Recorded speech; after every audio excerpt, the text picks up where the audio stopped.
Yes. Hello everyone after the break. So अब हम शुरू करें क्या आगे का। एक्चुअली ये रिकॉर्डिंग ऑलरेडी रिकॉर्ड कर चुका था थ्री आपका सेकंड वाला part. But then due to some technical error आवाज़ नहीं आई तो रिकॉर्डिंग इट अगेन। सो आप लोगों को शायद थोड़ा सा डिले हुआ होगा इस लेक्चर को मिलने में, but now starting with everything is fine. Speculation business शुरू करेगा अब हम। Yes. आ जाओ। देखो स्पेकुलेशन बिजनेस है क्या। सिंपल सी बात करता है, एक कोई ऐसा ट्रांजैक्शन जो आप कर रहे हो जिसमें परचेज और सेल है किसी भी कमोडिटी का। कमोडिटी क्या हो सकती है? शेयर्स हो सकते हैं, स्टॉक्स हो सकते हैं। ठीक है, पर उनमें आप एक्चुअल डिलीवरी नहीं दे रहे हो, यानी कि आप किसी माल की, आप किसी कमोडिटी की, किसी शेयर की आप एक्चुअल में डिलीवरी ना देते हुए प्राइस डिफरेंस में उसको क्या कर रहे हो? सेटल करते हो। यानी कि आपने किसी को वादा की, आपने किसी के साथ कॉन्ट्रैक्ट किया कि मैं आपसे 100 गुड्स ऑफ प्रोडक्ट एक्स खरीदूंगा और वो आपको 100 गुड्स ऑफ प्रोडक्ट वो आपसे 100 गुड्स ऑफ प्रोडक्ट वाई खरीदेगा। ठीक है, दोनों ने आपस में कॉन्ट्रैक्ट कर लिया। सपोज ऐसा कॉन्ट्रैक्ट होता है कि ए आपसे खरीदेगा, आप बी से खरीदोगे एक्स प्रोडक्ट और बी आपसे खरीदेगा Y product. 100 hundred hundred KGs खरीदा जाएगा। ठीक है, अब खरीदेंगे, हमने आज कॉन्ट्रैक्ट कर लिया कि हम खरीदेंगे 2 मंथ्स बाद में। 2 मंथ्स बाद में, 2 मंथ्स बाद हम आए। अब जब इस कॉन्ट्रैक्ट को ऑनर करने का समय आया और हमने कहा कि नहीं यार छोड़ो, हमें एक्स नहीं चाहिए, हमें वाई भी नहीं चाहिए, एक काम करो किसका कितना बन रहा है। हम कहते हैं अगर मैं एक्स खरीदता, अगर मैं एक्स बेचता तो मेरे बनते थे 1000 रुपए। अच्छा, आप बाई बेचते तो आपके कितने बनते? आपके बनते 950। यानी कि मुझे आपको 50 रुपीज ज्यादा देने हैं ना, क्योंकि 50 रुपीज ज्यादा दे तो इसका किया 50 रुपीज ज्यादा, इसको दे दिए और अपना कॉन्ट्रैक्ट हो गया खत्म, जो हो गया प्राइस डिफरेंस। कि भाई मैं आपको माल बेचता तो 100 रुपीज 1000 रुपीज का पड़ता, आप बेचते तो 950 का पड़ता। प्रोडक्ट बेचना छोड़ो, एक्चुअल डिलीवरी खत्म करो, एक्चुअल डिलीवरी नहीं चाहिए। जो प्राइस डिफरेंस है वो अगर हम सेटल कर लेते हैं तो हमारा कॉन्ट्रैक्ट वैसे का वैसे ही खत्म हो जाएगा। तो इनका होता है कि otherwise than by the actual delivery, यानी कि आपने एक्चुअल में कोई सामान खरीदा या बेचा नहीं, सिर्फ सेटल किससे कर लिया? प्राइस डिफरेंस से कर लिया। ये आप चीजें और डिटेल में समझोगे एएफएम के चैप्टर में। तो कहते हैं स्पेक्युलेटिव ट्रांजेक्शन जो होते हैं ना, उनका मतलब होता है कि ऐसा कोई कॉन्ट्रैक्ट करना जैसे परचेज ऑफ सेल हो, परचेज और सेल इन्वॉल्व हो किसकी? कमोडिटी की, जिसमें स्टॉक हो सकते हैं, शेयर्स हो सकते हैं, ठीक है ना, और जो सेटल होंगे otherwise than by the actual delivery, यानी कि एक्चुअल डिलीवरी के अलावा जो सेटल होते हैं उसको हम क्या कहते हैं? स्पेक्युलेटिव ट्रांजेक्शंस कहते हैं। बट एक बात सुनो ना, मेरी बात एक बार ध्यान से सुनो।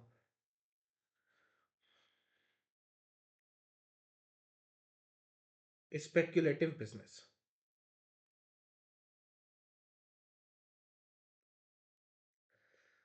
इनकम टैक्स क्या कहता है? इनकम टैक्स इस स्पेक्युलेटिव बिजनेस को ना डिस्टिंक्ट एंड सेपरेट मानता है। क्या मानता है? डिस्टिंक्ट एंड सेपरेट मानता है फ्रॉम योर नॉर्मल बिजनेस।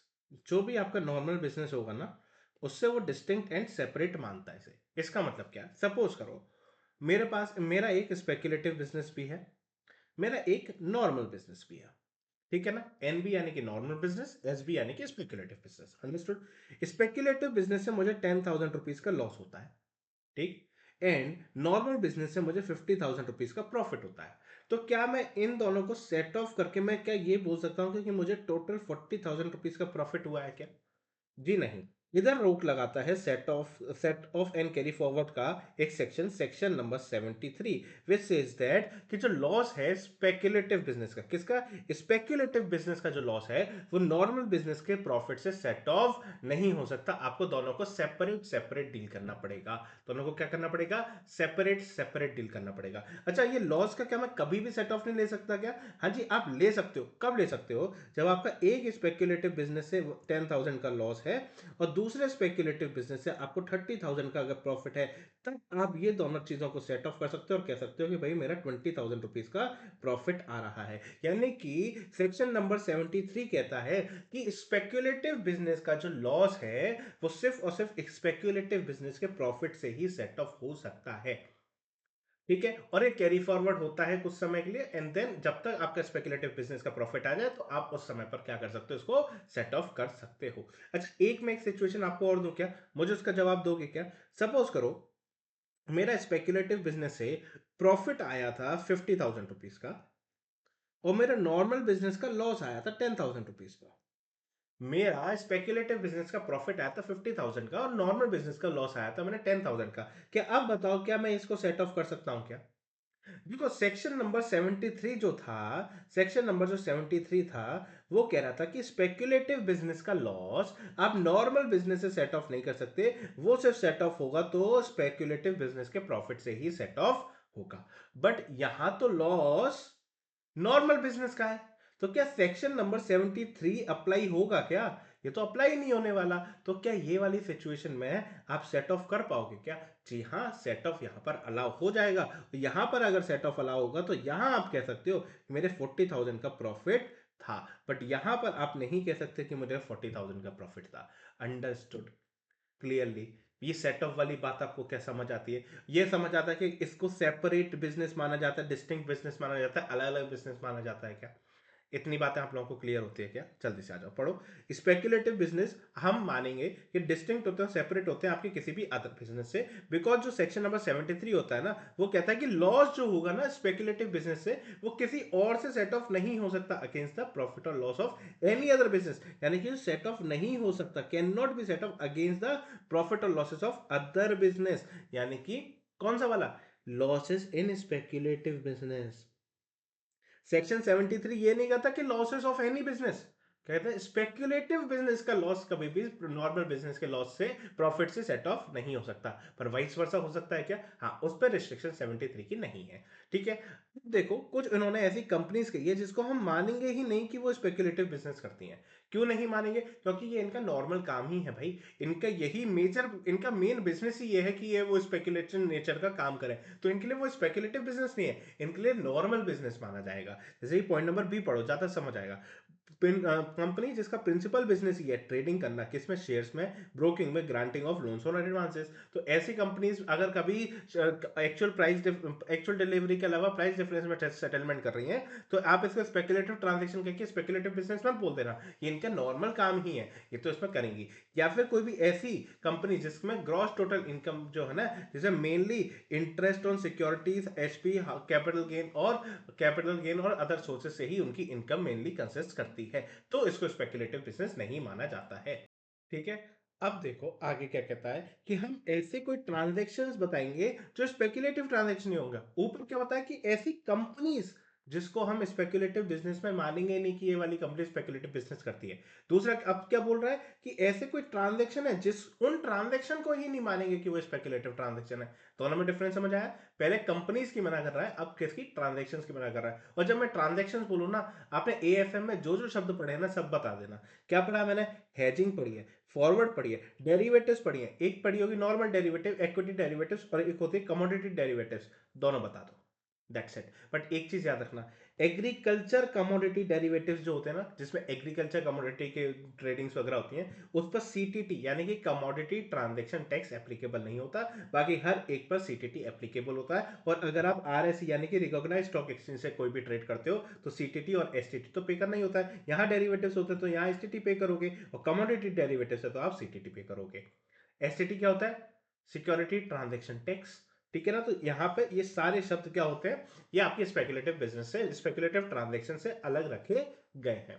ठीक है, इतनी बात आप लोगों को क्लियर होती है कि स्पेकुलेटिव बिजनेस की। इजी है, समझ आ गया बहुत आराम से। इसमें ज्यादा आपको दिमाग लगाना नहीं है। स्पेकुलेटिव बिजनेस क्या होता है वो ऑलरेडी दिया होगा आपको, एग्जाम में दिया होगा कि it is a speculative business, ज्यादा दिमाग लगाने की जरूरत नहीं होती है।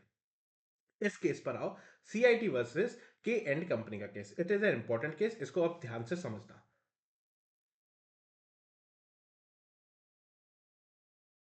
सीआईटी वर्सेस के एंड कंपनी।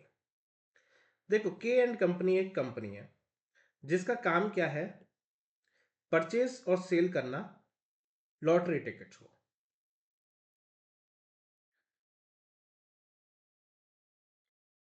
इसका काम क्या है? परचेज और सेल करना क्या? लॉटरी टिकट्स को। अब ये असम गवर्नमेंट के पास पहुंचती हैं। असम गवर्नमेंट से कहती है हम आपके स्टेट में ना लॉटरीज बेचना चाहते हैं, तो उसके केस के लिए आप हमारे को क्या दे दो? लाइसेंस इशू कर दो। लाइसेंस इशू कर दो कि हम आपका क्या करता है, आपके स्टेट में हम परचेज और सेल कर सकें लॉटरी टिकट्स को। जी। अब दिस इज अ बिजनेस। अब हर एक किसी को भी लॉटरी देखने की परमिशन तो नहीं दे सकते, तो लाइसेंस लगता है। सरकार ऐसी किसको लाइसेंस दे दे? ऐसे नहीं दे सकती सरकार भी किसी को भी लाइसेंस। तो सरकार ने क्या किया ना, यहाँ पर असम गवर्नमेंट ने क्या किया, असम गवर्नमेंट कहती है अगर आपको हमारे स्टेट में क्या करना है, हमारे स्टेट में अगर आपको purchase and sale of lottery tickets करनी है, तो एक काम करो, बैंक के पास जाओ, बैंक के पास गए और बैंक से बोलो कि ये असम गवर्नमेंट को के एंड कंपनी के बिहाफ पर क्या करे, गारंटी इशू करे। क्या करे? गारंटी इशू करे। के एंड कंपनी के बिहाफ पर गारंटी इशू करे। अब बैंक वाले ऐसे ही कर देंगे क्या? कुछ भी चीज ऐसे ही कर देंगे क्या? वो कुछ ना कुछ पैसा आपका ब्लॉक करेंगे, कहीं ना कहीं पैसा आपका आपसे मांगेंगे, कुछ पैसा ब्लॉक करेंगे, कुछ ना कुछ करके वो आपकी गारंटी भी ऐसे ही तो नहीं देंगे। और एक उनका कोई प्रोसेस होगा गारंटी देने का भी, वो आपसे कुछ पैसा ब्लॉक कर लेंगे, या फिर आपका कहीं पैसा आप कहीं आपसे ले लेंगे कुछ पैसा, जो उनका रूल होगा उस हिसाब से गारंटी में हो गया। अब इसने सपोज करो कुछ पैसा इसने क्या किया था, ब्लॉक किया था, उस पैसे पर इंटरेस्ट भी मिली होगी ड्यूरिंग द पीरियड, 4 साल 5 साल, जब तक भी ये कॉन्ट्रैक्ट था, जब तक ये लाइसेंस था। जब ये लाइसेंस खत्म हो गया था, उस पैसे पर कुछ इंटरेस्ट भी मिली होगी वो 4 5 साल की। हाँ, सवाल सिर्फ इतना ही है, जो इंटरेस्ट मिला ना, यूजुअली ये जो इंटरेस्ट होता है ना, इंटरेस्ट जो भी मिलता है ना, वो यूजुअली आईएफओएस की इनकम होती है, आईएफओएस में जाके टैक्सेबल होते हैं, that is income from other sources. सवाल सिर्फ इतना ही है कि ये जो इंटरेस्ट मिला ना, ये आईएफओएस में जाएगा या फिर ये पीजीबीपी में जाएगा, या फिर ये पीजीपीपी में जाएगा। तो कोर्ट ने पता है क्या कहा? कोर्ट ने कहा देखो ये इंटरेस्ट मिला क्यों है, ये इंटरेस्ट मिला क्यों है, क्योंकि बैंक ने इसका पैसा ब्लॉक किया था, जो वो पैसा था उस पर इंटरेस्ट मिला। अच्छा, पैसा ये ब्लॉक क्यों किया, फिर पैसा जहां भी उसने रोका था वो पैसे क्यों रोका था? क्योंकि उसको गारंटी देनी थी असम गवर्नमेंट को। अच्छा, गारंटी क्यों देनी थी? क्योंकि के एंड कंपनी को लाइसेंस चाहिए था, उसके बिना के एंड कंपनी अपना बिजनेस चला ही नहीं सकती थी। यानी कि जो इंटरेस्ट मिला, वो मिला किसके लिए? वो मिला कि के एंड कंपनी अपना बिजनेस चला सके। अगर ये ट्रांजैक्शन ना होता, अगर बैंक गारंटी नहीं देती, तो इंटरेस्ट भी नहीं मिला होता। इंटरेस्ट नहीं मिला होता तो असम गवर्नमेंट, मतलब बैंक गारंटी नहीं देती तो असम गवर्नमेंट के एंड कंपनी को लाइसेंस भी नहीं देती, लाइसेंस नहीं देती तो के एंड कंपनी अपना बिजनेस भी नहीं कर पाती। यानी कि जो इंटरेस्ट मिल भी रहा है ना, वो पूरा का पूरा क्यों मिल पा रहा है? क्योंकि के एंड कंपनी से बिजनेस से रिलेटेड था। अगर वो नहीं होता, अगर ये गारंटी नहीं प्रोवाइड करते, अगर ये पैसा वगैरह ब्लॉक नहीं करते, तो के एंड कंपनी भी अपना काम नहीं कर पाती, क्योंकि असम गवर्नमेंट लाइसेंस भी नहीं इशू करती। अंडरस्टूड? तो कोर्ट ने एक शब्द बोला, उस शब्द को बहुत ध्यान से सुनना, inextricably linked to the business, inextricably linked to the business. तो वो कोर्ट क्या कह रही है, कोर्ट क्या कह रही है, कोर्ट ये कह रही है कि ये जो इंटरेस्ट आपको मिल रहा है ना, it is inextricably linked to the business. यानी कि अगर ये ट्रांजैक्शन ना करते तो इंटरेस्ट भी नहीं आता, और अगर ये ट्रांजैक्शन ना करते तो मैं बिजनेस भी नहीं कर पाता। यानी कि मुझे बिजनेस करने के लिए ट्रांजैक्शन करना पड़ा, और इस ट्रांजैक्शन पे इंटरेस्ट आया। यानी कि ये जो इंटरेस्ट जो आ रहा है ना, ये मेरे बिजनेस से ऐसा अटूट बंधन से जुड़ा हुआ है कि जो कभी टूट ही नहीं सकता। अगर मैं ये ट्रांजैक्शन ना करूं तो ना इंटरेस्ट आएगा, ना मेरा बिजनेस चलेगा। अगर मुझे अपना बिजनेस चलाना है तो ये ट्रांजैक्शन करना पड़ेगा, और मेरे को इंटरेस्ट मिलेगा ही मिलेगा। तो ये इंटरेस्ट कोई मेरी अदर सोर्सेज की इनकम नहीं है, कोई रेसिडुअल हेड की इनकम नहीं है, ये तो मेरे बिजनेस से रिलेटेड है। It is inextricably linked to the business, इसके बिना मेरा बिजनेस चल ही नहीं सकता है। इसलिए सर जो कोर्ट है वो कहती है it is going to be taxable in the hand of PG BP. यहां टैक्स होगा, अदर सोर्सेस में ये टैक्स नहीं होने वाला है। बोलो क्या ये वाली बात समझ आती है क्या, सीआईटी वर्सेस के एंड कंपनी की? जी हाँ, समझ आती है। देखो, कहता है कि assessee had deposit margin money deposit करता है बैंक के पास for obtaining the bank guarantee. कुछ पैसा बैंक ने रोक लिया, and the such guarantee is essential for the assessee business, उसके बिना असेसी का बिजनेस नहीं चलेगा। Any interest earn on such deposit will be taxable under PGBP as this interest is inextricably linked to the business. क्या अब आपको ये वाला केस लॉ भी आराम से समझ आ गया क्या? जल्दी से बताओ, क्या ये वाला केस लॉ भी आप लोगों को अच्छे से समझ आया? आगे बढ़ो। देखो, अभी तक हमने सेक्शन नंबर 28 खत्म कर लिया, उसके बाद एक स्पेकुलेटिव बिजनेस की छोटी सी बात कर ली। अब बात आती है कि भाई मुझे ये समझ आ गया कि इनके पीजीपी के इनकम में क्या क्या आएगा और क्या क्या नहीं आएगा। ठीक है जी। सबसे बड़ी बात अब ये पूछता है कि ठीक है, मुझे ये समझ आ गया कि ये मैंने इनकम कमाई है, तो मुझे पीजीपी में आके टैक्स कराना है, बट टैक्स होगा कैसे? कंप्यूटेशन कैसे करोगे मेरी इनकम की, वो बताओ ना। तो वो बताता है सेक्शन नंबर 29। सेक्शन नंबर 29 बताता है कि ठीक है, अब आप समझ आ गई ना कि आपको पीजीबीपी में आना है। आपने अपनी इनकम की क्लासिफिकेशन देख के ये तो पता लगा लिया ना कि आपको पीजीबीपी में आके टैक्स कराना है। मैंने कहा हाँ, मुझे समझ आ गया कि मुझे पीजीबीपी में टैक्स कराना है।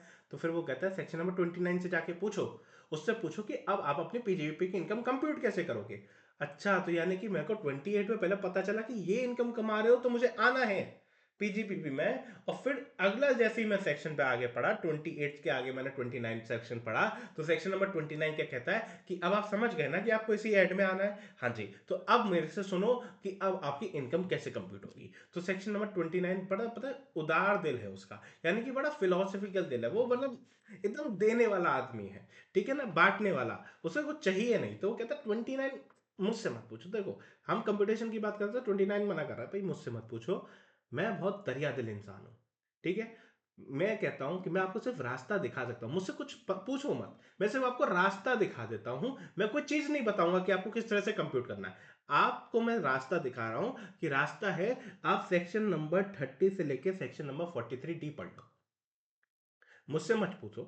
सेक्शन नंबर 30 से लेकर 43D जो बोले वो करते जाओ, लास्ट में जो फिगर आएगी वही आपकी पीजीबीपी इनकम कहलाएगी। सेक्शन नंबर 29 क्या कहता है, कहता है कि जब आपने इनकम देख ली कि जो 28 में दी गई है, उसको किस तरह से कंप्यूट करोगे, वो कंप्यूट होगी सेक्शन नंबर 30 से लेकर 43D के हिसाब से, और जो लास्ट में फाइनल फिगर आएगी वो कहलाई जाएगी कंप्यूटेशन। अंडरस्टूड। कहता है सेक्शन नंबर 30 टू 37 कुछ ऐसी बात करेंगे कि ये वाले एक्सपेंडिचर आपको अलाउड है, इनकी आप डिडक्शन ले लेना। सेक्शन नंबर 40 कहेगा कि नहीं, कुछ चीजें ऐसी हैं जिसकी हम डिडक्शन आपको नहीं देंगे। सेक्शन नंबर 40A कहेगा ठीक है, इनकी हम डिडक्शन तो देते हैं, पर अगर आपने कुछ ब्रीच किया, अगर आपने कुछ सर्टेन सर्कमस्टेंसेस को ब्रीच कर दिया, तो उसकी हम डिडक्शन नहीं देंगे, ठीक है ना। वैसे तो दे देंगे, बट अगर आपने उसके कुछ लॉ का वायलेशन किया, या फिर आपने अपने रिलेटिव को एक्सेसिव पेमेंट कर दिया, या फिर आपने 10,000 से ज्यादा का पेमेंट इन कैश कर दिया, तो ये सब अलाउड नहीं होते, तो इन केसेस पे हम आपको अलाउ नहीं करेंगे। अच्छा, सेक्शन नंबर 41 कहता है क्या, 41 कहता है कि देखो मेरा मन नहीं भरा, हमने 28 में अब चाहे आपकी कई सारी इनकम बता दी हो, फिर भी मेरा मन नहीं भरा। वो कहता है 41 में कुछ ऐसे भी प्रॉफिट्स होंगे जिसको मैं डीम्ड इनकम मान लूंगा, डीम्ड प्रॉफिट मान लूंगा, और उस पर आपको टैक्स देना पड़ेगा। 28 में चाहे बता दिया हो उसने, फिर भी 41 में वो कुछ बातें और बता देगा, जो इसको कहेगा इसको भी आप पीजीपी में आके ही टैक्स कराना, और इसको मैं प्रॉफिट भी मान रहा हूँ, इसको मैं प्रॉफिट भी मान रहा हूँ, इसका ये प्रॉफिट है, इसको जोड़ो इनकम में और टैक्स कराओ। और अदर प्रोविजंस लास्ट में अगर आप देखोगे, अदर प्रोविजंस में जैसे प्रिजम्पटिव टैक्सेशन होंगी, कुछ डिडक्शंस की बात कर रहा होगा, तो इस तरह से आपका पूरा का पूरा क्या चल रहा होगा, प्रोविजन अपना पूरा का पूरा पीजेपी इन्हीं पार्ट्स में बटा हुआ है। बोलो समझ आता है क्या, इजी है, ठीक है। अब देखो, हम इसमें अब स्टार्ट करने जा रहे हैं फर्स्ट पॉइंट से, एंड यही वाला पॉइंट सबसे आसान सबसे टफ है, ठीक है। मतलब टफ क्या, इसी में सबसे ज्यादा समय लगना है, बाकी इनमें पता है समय नहीं लगना, इनमें बहुत आराम से आपका 1 to 1.5 डेज के अंदर अंदर ये सब कुछ खत्म हो जाएगा। जो मुझे थोड़ा सा समय लगेगा वो किस में लगने वाला है, 30 to 37 वाले सेक्शंस में। और मेजरली मैं बताऊं आपको, मेजरली इधर से भी काफी कुछ होगा, यहां भी थोड़ा बहुत होगा, पर यहाँ की चीजें आपको ऑलरेडी रिटेन होंगी, आपको यहाँ की चीजें ऑलरेडी सब याद होंगी। आपको थोड़ी बहुत दिक्कत होगी ना, जो तकलीफ आएगी वो सेक्शन 30 to 37 में ही आएगी, पर उसे भी हम बहुत आराम से देखते हुए चलेंगे, तो आपको सब बहुत कुछ आराम से इजीली खत्म हो जाएगा। आपको पीजीपी एक बर्डन जो लगता था ना, बर्डन नहीं लगेगा, this is my guarantee to you.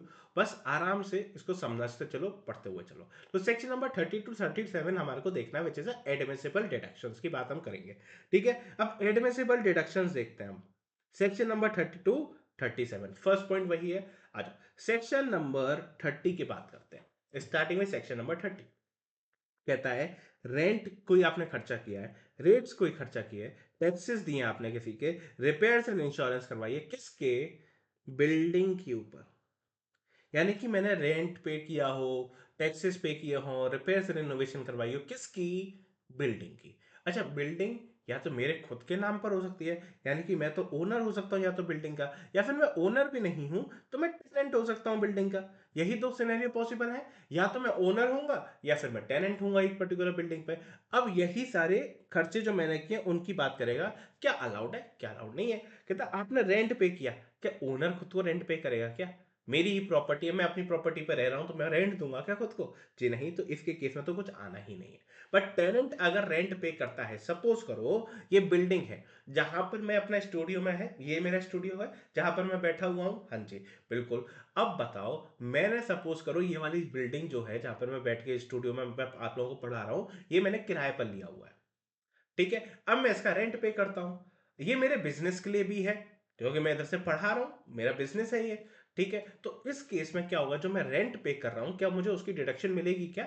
जी हाँ, उसकी मुझे डिडक्शन मिलेगी। सरकार कहती है बिल्कुल मिलेगी भैया, ये आपके बिजनेस से रिलेटेड है, खर्चा है, कर लो। मैंने आपसे क्या कहा था, याद करो फर्स्ट टाइम, मतलब बिल्कुल इसी आज ही सुबह का एक बिल्कुल सुबह सुबह का समय, जिसमें मैंने आपसे क्या कहा था, रेवेन्यू रिपेयर्स और कैपिटल रिपेयर्स। यानी कि जैसे रेवेन्यू रिसीट और कैपिटल रिसीट बताई थी कि कैपिटल रिसीट हमेशा कहां पे जाके टैक्स होती है, कैपिटल गेन में, तो उसका डिडक्शन भी कैपिटल गेन में ही मांगना। अब रेवेन्यू रिपेयर्स इधर टैक्स होती है, पीजीबी में टैक्स होती है, तो उसका खर्चा यहां मांगो हमसे। तो कहता है रेवेन्यू रिपेयर्स ना, ये तो दोनों को ही अलाउड है, चाहे ओनर ने काम करवा लिया हो, पेंटिंग का डेंटिंग पेंटिंग काम करवा लिया हो ओनर ने, मैंने करवाया हो एज अ टेनेंट, कोई दिक्कत नहीं। पाइपलाइन में छोटी मोटा फॉल्ट हो गया, ओनर ने सही करवा दिया, मैंने सही करवा दिया, कोई दिक्कत नहीं। ये सब क्या है, रेवेन्यू रिपेयर्स है। टेनेंट करे ओनर करे, दोनों को खर्चा अलाउड है, कोई दिक्कत है ही नहीं। पर कैपिटल रिपेयर्स आप बताओ ना, कैपिटल रिपेयर्स हम यहाँ पर टैक्स करते हैं, कैपिटल जो रेवेन्यू होता है वो भी हम यहाँ पर टैक्स नहीं करते, तो कैपिटल खर्चे भी हम देंगे क्या? जी नहीं, बिल्कुल भी नहीं देंगे, बिल्कुल भी नहीं देंगे। अब आओ म्युनिसिपल टैक्सेस और लोकल रेट्स पेड। यानी क्या होता है, हम देखो म्युनिसिपल टैक्सेस पे करते थे, ठीक है। अगर ओनर ने म्युनिसिपल टैक्स पे किया, म्युनिसिपल टैक्स क्या होता है, कई सारे टैक्सेस होते हैं, म्युनिसिपल टैक्स के साथ क्या होता है, आपका हाउस टैक्स भी होता है। याद करो, आप लोग हर साल हाउस टैक्स भी देते हो, अपने पेरेंट्स से पूछना, हर साल आप अपने घर का हाउस टैक्स भी देते हो, भरते हो। अगर ओनर ने ही वो हाउस टैक्स भरा है, तो कहता है कि आप अपनी बिल्डिंग की कॉस्ट में उसको कैपिटलाइज कर लेना, ठीक है। अब आपकी बिल्डिंग की कॉस्ट बढ़ गई, तो उस पर आप डेप्रीसिएशन ले लेना। अब आप उससे डेप्रीसिएशन ले लेना, तो जितने से आपने बिल्डिंग की कॉस्ट बढ़ाई, उतने पार्ट का आपका डेप्रीसिएशन एक्सेस होता जाएगा, थोड़ा थोड़ा आपका डेप्रीसिएशन मिलेगा, एक पॉइंट पर आपको पूरा का पूरा उसका भी डिडक्शन मिल जाएगा। तो यानी कि ओनर के केस में क्या कर रहा है, इकट्ठा नहीं कर रहा, ऐसे नहीं कह रहा कि अगर आपने रेंट पे, सॉरी म्युनिसिपल टैक्सेस और हाउस टैक्स आपने अगर 100 रुपए का आपने पे किया, तो वो ये नहीं कह रहा कि आप 100 रुपए आज ही प्रॉफिट से माइनस कर दो, कहता नहीं, ये आप अपनी कॉस्ट में जोड़ लो, बिल्डिंग की कॉस्ट में जोड़ लो। उसके बाद अगर बिल्डिंग की कॉस्ट सपोज कर लो हो जाती है 1 लाख रुपीज, है ना। अब इस 1 लाख रुपीज पे हर साल डेप्रिसिएशन लेते रहो, तो ये 100 रुपीज भी आपके प्रॉफिट एंड लॉस से माइनस होते जा रहे हैं कि नहीं, धीरे धीरे धीरे धीरे करके। बस वो उस तरीके से, यानी कि इकट्ठा आज आपको डिडक्शन ना देते हुए, वो धीरे धीरे धीरे धीरे करके आपको डिडक्शन देना चाहता है। ओनर का पॉइंट खत्म होती है क्या? हाँ, टेनेंट की बात करो। अब बताओ, टेनेंट ने हाउस रेंट पे कर दिया, सॉरी हाउस टैक्स पे कर दिया, करने की जिम्मेदारी वैसे ओनर की थी, टेनेंट ने पे कर दिया, ठीक है। तो क्या करें, तो सरकार कहते हैं देखो, इसको डायरेक्टली हम ये तो नहीं कह सकते ना कि अपनी कॉस्ट में कैपिटलाइज कर लो, अपनी बिल्डिंग की कॉस्ट में। अरे भाई, बिल्डिंग उसके नाम पे ही नहीं है, बिल्डिंग उसकी नहीं है, तो वो कैसे अपनी कॉस्ट में कैपिटलाइज करेगा? तो सरकार कहती है वेट करो, हम मान लेते हैं जो आपने टैक्स पे किया ना, ये आपने जो 100 रुपए आपने जो पे किए थे ना, हम मान लेते हैं यही आपकी बिल्डिंग है, 100 रुपए की ही बिल्डिंग है, ऐसे ही डेप्रिसिएशन ले लेना बस। अब आपको ये 1 लाख रुपीज को जोड़ना, अपनी कॉस्ट ऑफ बिल्डिंग में जोड़ने की जरूरत नहीं है, हम मान लेंगे कि ये 100 रुपए ही आपकी बिल्डिंग है, और इसी को आप डेप्रिसिएशन ले लेना। यानी कि वैसे तो कैपिटल रिपेयर्स, वैसे म्युनिसिपल टैक्सेस वगैरह जो होते हैं ना, देखो उसको हम डीम्ड बिल्डिंग मान लेते हैं, और सेक्शन नंबर 32 की एक एक्सप्लेनेशन आएगी, उसमें कहता है कि ये डेप्रिसिएशन क्लेम कर पाएगा, क्योंकि हमने डीम्ड बिल्डिंग मान ली, हमने इसको बिल्डिंग मान ही लिया है। अंडरस्टूड। ओनर के केस में तो कोई दिक्कत नहीं थी कि आप उसे कैपिटलाइज करो और डेप्रिसिएशन लेते रहो, बट टेनेंट क्या उसको कैपिटलाइज कर पाएगा क्या? भाई बिल्डिंग ही उसकी नहीं है, तो कैसे कैपिटलाइज कर देगा? तो इसलिए उन्होंने कहा कि जो आपने पेमेंट किया ना, उसी को मैं डीम्ड बिल्डिंग मान लूंगा, और उसका डेप्रिसिएशन आप लेते चलना, ठीक है। फिर आता है पॉइंट, देखो इंश्योरेंस प्रीमियम पेड। अगर मेरी कोई बिल्डिंग है, मैंने उसका इंश्योरेंस करवा रखा है, कोई भी आपका जनरल इंश्योरेंस होता है ना बिल्डिंग्स वगैरह पर, कि बिल्डिंग्स को कोई नुकसान हो जाता है, ये हो जाता है, तो हम प्रीमियम मिल जाता, प्रीमियम का हमारे को इंश्योरेंस कवर मिल जाता है, हम इंश्योरेंस क्लेम कर सकते हैं उसे। तो क्या ये भी अलाउड होता है जो मैं उसका प्रीमियम दे रहा हूँ? हाँ, चाहे मैं टेनेंट एज अ टेनेंट दे रहा हूँ, चाहे मैं एज अ ओनर दे रहा हूँ, ये मुझे अलाउड है, ये मुझे अलाउड है। बोलो ना, क्या आप लोगों को ये वाली बात समझ आती है क्या? इजी है क्या? कुछ टफ है इसमें? नहीं। अब कहता है इंपॉर्टेंट नोट्स, कहता है सेस हो, रेट्स हो या टैक्सेस हो, चाहे जो फॉरेन गवर्नमेंट ने लगाए हो तो भी अलाउड है। याद करो चैप्टर नंबर 1 बेसिक कॉन्सेप्ट, जब मैं सबसे लास्ट में आया था, मैं आप लोगों को एक हाउस प्रॉपर्टी वाला चार्ट पढ़ा रहा था, तब मैंने आप लोगों से एक बात कही थी, there is a gross annual value, जिसमें से हम माइनस करते हैं म्युनिसिपल टैक्सेस, फिर क्या आता है हमारे पास, हमारे पास आता है नेट एनुअल वैल्यू, जिसमें से हम फिर 30% की स्टैंडर्ड डिडक्शन लेते हैं। तब मैंने जब आपको म्युनिसिपल टैक्सेस बताया था, तब मैंने आप लोगों को यह भी बताया था कि चाहे इंडियन गवर्नमेंट ने चार्ज किया हो या फॉरेन गवर्नमेंट ने चार्ज किया हो, किसी ने भी चार्ज किया हो, आप उसकी डिडक्शन ले सकते हो। क्या ले सकते हो? वही वाली बात क्या यहाँ पे लिखी है कि रेट हो, सेस हो या फिर टैक्सेस हो, अगर लोग फॉरेन गवर्नमेंट ने भी अप्लाई किया है तो भी क्या आप उसकी डिडक्शन ले पाओगे? हाँ जी, ले पाओगे। दूसरी बात मेरी सुनो, दूसरा पॉइंट क्या कहता है, अगर एक पार्टनरशिप फर्म है और पार्टनर है, पार्टनरशिप फर्म को एक जगह की जरूरत है, एक बिल्डिंग की जरूरत है जिसमें वो अपना बिजनेस खोल सके, ठीक है। फर्म, एक पार्टनर के पास ऑलरेडी वो एक जगह अवेलेबल है जो पार्टनर के नाम पर है। पार्टनर कहता है कि फर्म फर्म एक काम करो, मेरी वाली बिल्डिंग यूज कर लो, मुझे रेंट देते रहना, कोई दिक्कत नहीं है। तो कहता है क्या ये अलाउड है? हाँ जी अलाउड है, कर सकते हो, पर सिर्फ पार्टनर है तो अननेसेसरी उसको बेनिफिट देने की कोशिश मत करना, ठीक है। तो ऐसा मत करना कि आपने ज्यादा रेंट दिखा दिया उसे, ठीक है। जितना रीजनेबल है उस एरिया की लोकेलिटी के हिसाब से, जितना रेंट बनता है उस जगह का उतना ही देना, ज्यादा रीजनेबल या फिर ज्यादा मतलब रीजनेबल ही देना, एक्सेसिव रेंट मत देना, ठीक है ना। जितना आप रीजनेबल दोगे उतना हम अलाउ करेंगे, एक्सेसिव हम आपको अलाउ नहीं करेंगे। In case where a firm uses a premise owned by a partner, rent payable to a partner will be an allowable expenditure or deduction, आपको ये मिल जाएगी इसकी डिडक्शन, बट कितनी, रीजन जितना रीजनेबल होगा और एक्सेसिव नहीं होगा उतने की डिडक्शन मिलेगी। बट सर कोई एक्सेसिव क्यों देगा? सुनो ना मेरी बात, मैं आपको बताऊं। सपोज करो फर्म ने प्रॉफिट कमाया 100 रुपए, फर्म ने प्रॉफिट कमाया 100 रुपए, वैसे उस घर की, उस जगह की, बिल्डिंग की रेंट होना चाहिए था 10 रुपए, ठीक है।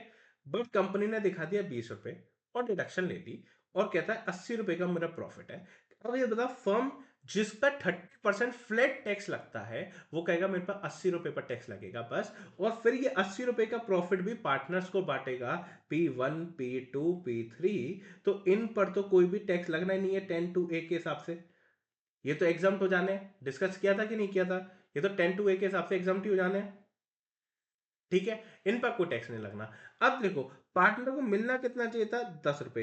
अब as per the provision, as per, जब अगर आपने 20 रुपए दिखाया तो इसकी 20 रुपए की इनकम भी तो होनी चाहिए। पार्टनर के आपने दिखा दिया अपने 20 रुपए की इनकम, होनी 10 रुपए की चाहिए, तो उसको रेंट कितना मिल गया? 20 रुपए। पर पार्टनर है ना, पार्टनर के हाथ में तो स्लैब रेट्स लग जाएंगी, वो स्लैब रेट्स का फायदा ले लेगा। तो यहां पर कम रेट ऑफ टैक्स आपको देना पड़ेगा। पर यहां पर जहां पर सीधा सीधा 30% फ्लैट लग रहा था, उसने वो टैक्स बचा लिया कि नहीं? अगर नॉर्मल सही तरीके से लगाता तो 100 रुपए पर 10 रुपए की डिडक्शन लेता, 90 रुपए, 90 रुपए पर वो 30% का टैक्स देता, पर वो 80 रुपए पर 30% का टैक्स दे रहा है, यानी कि वो 10 रुपीज पर 30% का टैक्स बचा रहा है। और अगर 1 करोड़ से ज्यादा की इनकम थी तो उतने पर ही वो क्या बचा रहा है? 12% का सरचार्ज बचा रहा है और 4% का सेस भी बचा रहा है, 10 रुपए पर ही। और यहां पर क्या होगा, वो 10 रुपए एक्सेस भी हो जाएगा तो भी वो स्लैब रेट का बेनिफिट ले लेगा, उधर उसको कम पड़ेगा। तो ये होती है टैक्स प्लानिंग, इस तरह से टैक्स प्लानिंग करते हैं कई बार, ठीक है, टैक्स अवॉइड करने की कोशिश करते हैं। तो ये वाली बात उन्होंने लिख दिया कि भैया एक्सेस नहीं होना चाहिए, रीजनेबल होगा तो हम आपको दे देंगे। अच्छा सपोज करो ना, ये जो बिल्डिंग है, अब ये मेरा स्टूडियो है, दूसरी बात करते हैं ना थोड़ी सी, ये जो मेरा स्टूडियो है जिसमें मैं हूँ, ये मेरा घर है, ठीक है ना, मेरा घर है, ये मेरा रूम है, इसी रूम में मैं बगल में मेरा बेड है और यहाँ पर मेरा क्या है? मेरे स्टूडियो, सपोज कर लो, ठीक है जी। यानी कि मैं पढ़ाता हूँ, 12 घंटे पढ़ा रहा हूँ और 12 घंटे अपने आराम से रेस्ट कर रहा हूँ या कुछ अपना पर्सनल काम कर रहा हूँ, जो भी है मैं करता हूँ, ठीक है। ऐसी सिचुएशन है, यानी कि मैं अपना ये घर जो है, ये जो बिल्डिंग है, वो मैं आधा तो अपने बिजनेस के लिए यूज कर रहा हूँ, आधा किसी और काम के लिए यूज कर रहा हूँ, पर्सनल पर्पस के लिए यूज कर रहा हूँ। तो क्या डिडक्शन जो मैं, अगर सपोज करो मैं इसका इंश्योरेंस करवाता हूँ, इंश्योरेंस करवाने पे मैं इसके 20,000 रुपए की इंश्योरेंस देता हूँ, प्रीमियम, इसका इंश्योरेंस प्रीमियम 20,000 रुपए का देता हूँ, ठीक है। तो क्या मैं पूरा का पूरा 20,000 रुपए की डिडक्शन ले लूं? नहीं, नहीं ले सकता। क्यों नहीं? क्योंकि मैं आधा समय कितना यूज कर रहा हूं, मैं आधा समय बिजनेस के लिए यूज कर रहा हूं और आधा समय मैं किसके लिए यूज कर रहा हूं? पर्सनल पर्पस के लिए। तो मुझे सिर्फ आधे का ही डिडक्शन मिलेगा, प्रोपोर्शनेट ही मुझे अलाउ होगा कि जितना मेरा बिजनेस के लिए इस्तेमाल किया गया है। अगर मैं बिजनेस के लिए 30% इस्तेमाल करता हूं और 70% पर्सनल पर्पस के लिए, तो मुझे सिर्फ और सिर्फ 30% की ही डिडक्शन मिलेगी, 70 की नहीं। वो अलग बात है, आप लोग ले लेते हो, ठीक है ना, कौन पता लगाएगा कितने परसेंट किसका यूज करते हैं। ठीक है ना, आ जाओ। तो कहता है प्रेमाइसेस जो पार्टली यूज है बिजनेस के लिए, पार्टली यूज है अदर पर्पस के लिए, वो प्रोपोर्शनेटली अलाउ होगा। तो बोलो ना, क्या आपको सेक्शन नंबर 30 बहुत अच्छे से आराम से सब कुछ क्लियर हो गया क्या? बताओ ना, बहुत अच्छे से आराम से और सब कुछ क्लियर हो गया। आगे बढ़ूं क्या मैं? अब बढ़ते हैं सेक्शन नंबर 31 की तरफ। ये बात करता है रिपेयर और इंश्योरेंस की, किसकी? मशीनरी प्लांट और फर्नीचर की। यानी कि पहले जो वो बिल्डिंग की बात कर रहा था ना, अब वो बिल्डिंग की बात ना करते हुए किसकी बात कर रहा है? रिपेयर्स और इंश्योरेंस की बात कर रहा है। अच्छा देखो, बिल्डिंग में वो रिपेयर और इंश्योरेंस के साथ साथ वो रेट रेंट और टैक्सेस की बात भी कर रहा था। बट क्या सेक्शन नंबर 31 में रेट रेंट टैक्सेस की बात कर रहा है क्या वो? तो नहीं। तो यानी कि अगर वो मैंने किसी मशीनरी पर, प्लांट पर, इंश्योरेंस पर मैंने क्या किया हो? रेंट पे किया हो सकता है ना, मैंने टेनेंट भी हूं। देखो इधर भी तो वही केस है, टेनेंट का और ओनर का। हो सकता है ना कि मैं यहां भी टेनेंट हूं और मैंने क्या किया? रेंट पे किया। तो क्या होगा मेरे साथ? तो कहता है सेक्शन नंबर 31 तो उसकी बात नहीं करता भाई। सेक्शन नंबर 31 तो सिर्फ रिपेयर्स और इंश्योरेंस की बात करता है। पर मैंने तो वो अपने बिजनेस के लिए पे किया ना, मैं तो अपने बिजनेस के लिए मैंने रेंट देता हूं ना। मैं कोई प्लांट मशीनरी और फर्नीचर में क्या होता है? सपोज करो मेरी चेयर, ये टेबल फर्नीचर है, मेरे बिजनेस के इस्तेमाल होती है। और ये ही मैंने, सपोज करो ये टेबल ही मैंने क्या किया है? रेंट पर ली हुई है। ये मेरी जो टेबल है जिस पर मैं अपना आईपैड रख के पढ़ाता हूँ आप लोगों को, जिस पर मेरा कंप्यूटर रखा हुआ है, सपोज करो यही वाली कंप्यूटर, यही वाली टेबल जो है मेरी, ये जो टेबल है रेंट पर लिया हुआ है मैंने। पर रेंट वाली बात तो देखो ना, सेक्शन नंबर 31 करता ही नहीं है। सेक्शन नंबर 31 किसकी बात कर रहा है? सिर्फ रिपेयर्स और इंश्योरेंस की बात कर रहा है। तो मैं क्या करूं? तो एक सेक्शन आएगा आपको आगे जब हम देखोगे ना। देखो, सेक्शन नंबर 30 से लेकर सेक्शन नंबर 37 पढ़ना है इसमें। तो जो सबसे लास्ट सेक्शन है, सेक्शन नंबर 37, वो एक है रेसिडुअल सेक्शन। वो क्या कहता है? देखो भाई, कोई आपको खर्चा ऊपर नहीं मिलाना, 30 से लेकर आप 36 तक आ गए, आपको कोई खर्चा अलाउ नहीं हुआ उसमें। अच्छा, तो सेक्शन नंबर 37 में आओ। 37 एक कंडीशन लगाएगा, ये आपका बिजनेस का खर्चा है? बताओ हाँ। ये आपका रेवेन्यू खर्चा है ना, कैपिटल खर्चा तो नहीं है? यार कि नहीं यार, रेंट रेंट पे कर रहा हूँ, रेवेन्यू खर्चा है, कैपिटल खर्चा नहीं है। तो कहता है ऊपर कहीं अलाउ नहीं हुआ। मैं कह रहा नहीं, ऊपर कहीं भी अलाउ नहीं हुआ। तो कह रहा आ जाओ भैया मेरे पास आ जाओ, मैं आपको डिडक्शन देता हूँ। तो यानी कि जब मैं रेंट और हायर चार्जेस वगैरह की बात कर रहा हूँ ना, तो कहता है कि सेक्शन नंबर 31 में तो नहीं मिलेगा, बट आप उसे बिजनेस के खर्चा मान लेना 37 के। यानी कि 37 में जाके उसकी डिडक्शन ले लेना, 31 में नहीं मिलेगा। क्यों नहीं मिलेगा? क्योंकि सेक्शन नंबर 31 उसकी बात ही नहीं करता। समझे क्या? 31 सिर्फ और सिर्फ रेंट और सॉरी रिपेयर्स और इंश्योरेंस, सॉरी रिपेयर्स और इंश्योरेंस की बात करता है और किसी की बात ही नहीं करता। समझे क्या? समझे? ठीक है, अब मैं इंश्योरेंस की बात कर दूं। बताओ, मैं चाहे एज अ टेनेंट हूं चाहे ओनर हूं, मिलेगा क्या? सेम मिलेगा। रिवेन्यू रिपेयर्स बताओ मिलेगा क्या? मिलेगा। कैपिटल रिपेयर्स कभी मिलता है क्या? कभी नहीं मिलता।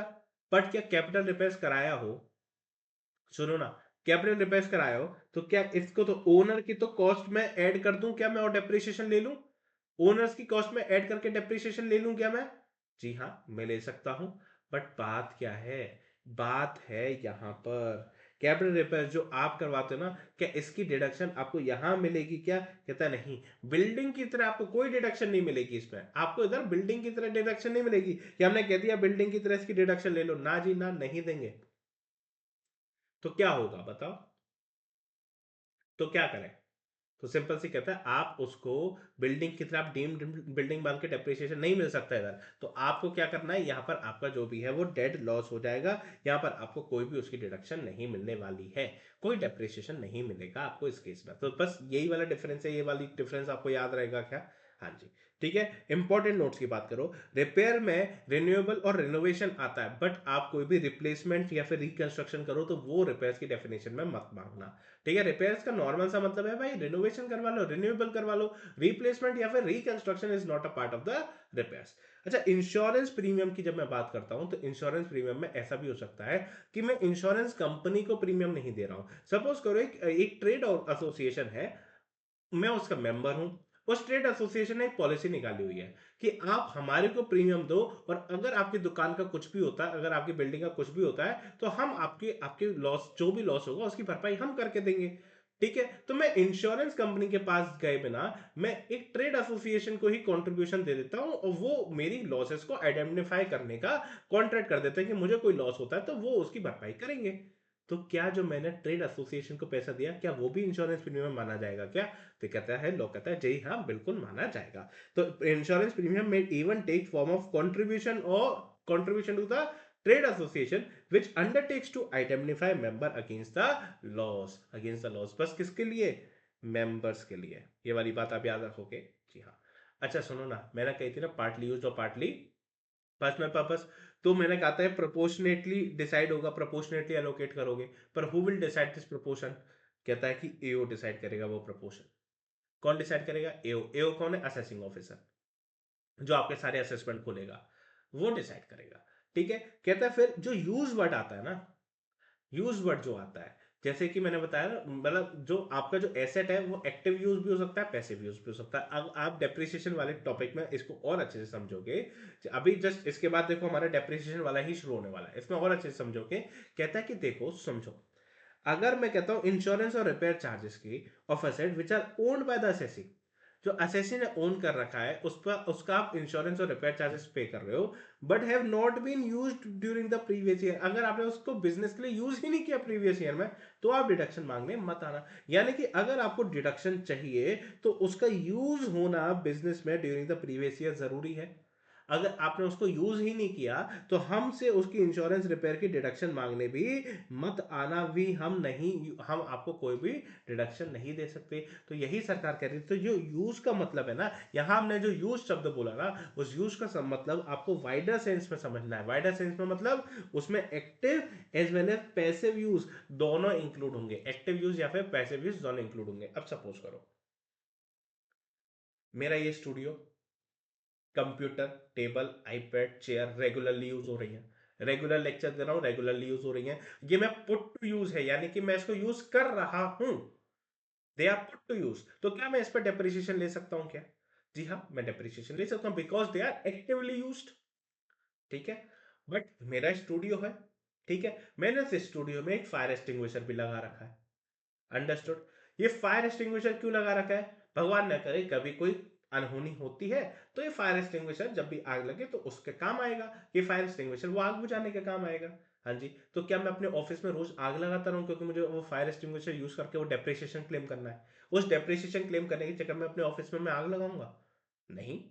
भाई वो फायर एक्सटिंग्विशर है क्यों? क्योंकि वो भाई जब जरूरत पड़ेगी वो तभी यूज हो सकता है, वो हमेशा के यूज के लिए है ही नहीं। वो जब जरूरत पड़े वो सिर्फ तभी यूज हो सकता है, वो उसी यूज के लिए बनाया गया है। तो इसलिए उसको कहते हैं पैसिव यूज। वो आज मेरे ऑफिस में लगा तो है, पर वो इस्तेमाल कब हुआ? जब उसकी जरूरत पड़ेगी। तो क्या मैं उसको यूज कर रहा हूं अभी एट प्रेजेंट एक्टिवली? तो नहीं, बट मैं उसे पैसिवली इस्तेमाल कर रहा हूं क्योंकि जब मुझे उसकी जरूरत पड़ेगी मैंने उसके लिए उस दिन के लिए इसको संभाल के रखा हुआ है। तो क्या ऐसे भी अगर कोई कोई ऐसी एसेट है मेरे पास, कोई ऐसी प्लांट मशीनरी वगैरह है, कोई चीज है, तो क्या मैं उसका भी डिडक्शन ले सकता हूँ, डेप्रिसिएशन ले सकता हूँ क्या? पैसिव यूज कह के कि आज ये पुट टू यूज तो नहीं है पर ये रेडी टू यूज है। जब मैं चाहूंगा इसको यूज करने लग जाऊंगा, जब मैं चाहूंगा, जब मेरे को जरूरत पड़ेगी मैं इसको यूज कर लूंगा। तो these are ready to use but not put to use. तो क्या यूज का मतलब active as well as passive use दोनों मानने चाहिए? हाँ जी, दोनों ही मानने चाहिए। बट डेप्रिसिएशन स्टार्ट कब से होता है मैं आप लोगों को बताऊंगा थोड़ी देर बाद। ठीक है ना? आ जाओ। फिर कहता है the deduction allowable under this section is only for the current repairs. ओहो, मतलब क्या है समझो। मैंने रिपेयर्स कराई प्रीवियस ईयर 25-26 में। ठीक है, मैंने रिपेयर्स कराई 25-26 में और उसका मैंने पेमेंट कर दिया। तो क्या इसका डिडक्शन मुझे मिल जाएगा क्या? हाँ जी, 25-26 आपका जो असेसमेंट ईयर है 26-27 उसमें क्या मिल जाएगा? आपको डिडक्शन मिल जाएगा। बट सपोज करो ना, मैंने रिपेयर करवाई थी 24-25 में, उस समय मैंने इसका पेमेंट नहीं किया था, मैंने इसका पेमेंट किया 25-26 में। तो क्या मुझे इसकी डिडक्शन मिलेगी क्या? जल्दी से बोलो। यहां पर पिछले साल का खर्चा था, किया मैंने इस साल, ठीक है, क्या उसकी डिडक्शन मिलेगी क्या? कहता है सेक्शन नंबर 31 में आके बिल्कुल भी मत मांगना। सेक्शन नंबर 31 में आके बिल्कुल भी मत मांगना। तो क्या कभी नहीं मिलेगी क्या इसकी डिडक्शन? कहता है ना, एक रेसिडुअल है तो पड़ा तो आपके पास सेक्शन नंबर 37 रेसिडुअल सेक्शन, वहां चले जाना, वहां पर ले लेना उसकी डिडक्शन। बट सुनो ना, इस सेक्शन में नहीं। तो कहता है the deduction allowable under this section is only for the current repair, जो इस साल करवाए, इसी साल उसी का मिलेगा, but not for the arrear of repairs. For earlier year, जो आपने पिछले साल करा चुके हो या पिछले से पिछले साल करा चुके हो, उसका आज इधर पेमेंट कर रहे हो तो मत आना। इवन दो दे में still rank for a deduction under section number 37। तो सेक्शन नंबर 37 में जाके उनकी डिडक्शन चाहे ले लेना, पर इस सेक्शन में आके डिडक्शन नहीं मिलेगी। अंडरस्टूड और नॉट? क्लियरली बोलो ना, क्या आप लोगों को सेक्शन नंबर 30 और 31 क्लियरली बहुत अच्छे से समझ आ गए? बताओ। 1 मिनट का ब्रेक लेना आप लोगों को, 1 मिनट का ब्रेक लो, पानी पियो, इस पूरे सेक्शन को एक बार अच्छे से रिकॉल कर लो। उसके बाद मैं आपको एकदम मोस्ट इंपॉर्टेंट सेक्शन पर लेकर चलूंगा, depreciation under the WDV method. देखो ये बहुत इंपॉर्टेंट सेक्शन है। आपका क्वेश्चन नंबर 1 जो आता है ना 14 मार्क्स का, उसमें 100% आपको डेप्रीसिएशन की एडजस्टमेंट्स मिलनी ही मिलनी है। तो it is a most important topic, तो इसको बहुत आराम से बहुत डिटेल में हम लोग पढ़ेंगे। बट अब तब तक 1 मिनट ले लो और सब कुछ रिवाइज कर लो। 1 मिनट में कुछ नहीं हो रहा, रिवाइज कर लो, that is most most important. ठीक है, चलो 1 मिनट बाद मिलते हैं।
Yes, done.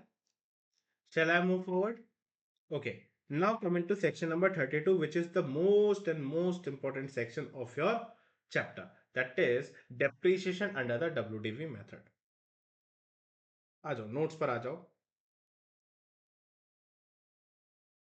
डेप्रिसिएशन की बात करते हैं। एक सेकंड रुको, मैंने यहाँ पर लिख दिया था क्या वैसे, पीजीबीपी है ना, यहाँ से ना एक बार लिख दो ना, लेक्चर 3 से शुरू हो रहा है भाई अपना, और आप लोग को याद रहना चाहिए। डेप्रिसिएशन,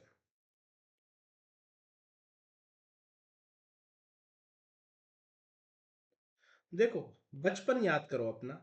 आप डेप्रिसिएशन के दो मेथड जानते हो, डब्ल्यूडीवी जानते हो और एसएलएम जानते हो। ठीक है, डब्ल्यूडीवी ही आपका यूजुअली यूज्ड होने वाला सेक्शन है under the WDV he method है जो आपको इनकम टैक्स एक्ट में यूज करने को मिलेगा। एसएलएम का मेथड सिर्फ और सिर्फ एक कंपनी के पास चॉइस है, सिर्फ एक ही एक ऐसी कंपनी है जो पावर जनरेटिंग कंपनी है जिसको आप एसएलएम या फिर डब्ल्यूडीवी कुछ भी चाहे तो वो यूज कर सकती है, सिर्फ उसी के पास ऑप्शन है। अदरवाइज सारी की सारी कंपनीज को डब्ल्यूडीवी ही यूज करना है, तो इसलिए डब्ल्यूडीवी ही मोस्ट इंपोर्टेंट सेक्शन बनता है। एसएलएम का यूजुअली कभी क्वेश्चन नहीं आता है। ठीक है, फिर भी मैं आपको एसएलएम तो पढ़ाऊंगा जब भी समय आएगा, और डब्ल्यूडीवी अभी पढ़ो। ठीक है, डब्ल्यूडीवी। अब देखो डेप्रिसिएशन की जब मैं बात कर रहा हूं ना, तो एक बात सुनो मेरी ध्यान से। Depreciation put to use basis पर मिलता है, रेडी टू यूज बेसिस पर नहीं।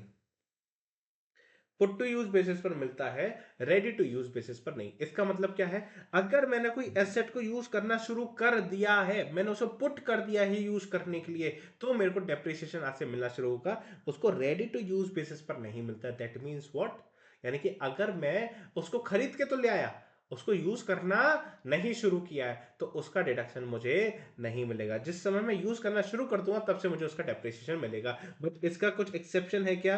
मैंने बताया था आपको क्या, पैसिव यूज। पैसिव यूज यानी कि सपोज जैसे कि इमरजेंसी इक्विपमेंट्स होते हैं, इक्विपमेंट्स यानी कि स्पेयर इक्विपमेंट्स हो गए, ठीक है, फायर एक्सटिंग्विशर्स हो गए, ये सब चीजें क्या होती हैं, ये सब अलाउड होती हैं क्या? ये सब चीजों का अलाउड है, यहाँ आपको रेडी टू यूज बेसिस पर भी आपको डिडक्शन मिल जाता है। अंडरस्टूड? क्लियर? पहले इतनी बात बताओ क्लियर। अच्छा कंडीशन सुनो ना, कंडीशन आपको कब डेप्रिसिएशन क्लेम कर सकते हो, when you can claim the depreciation. ये कहता है कि कंडीशन है कुछ, कब आप डेप्रिसिएशन क्लेम कर सकते हो।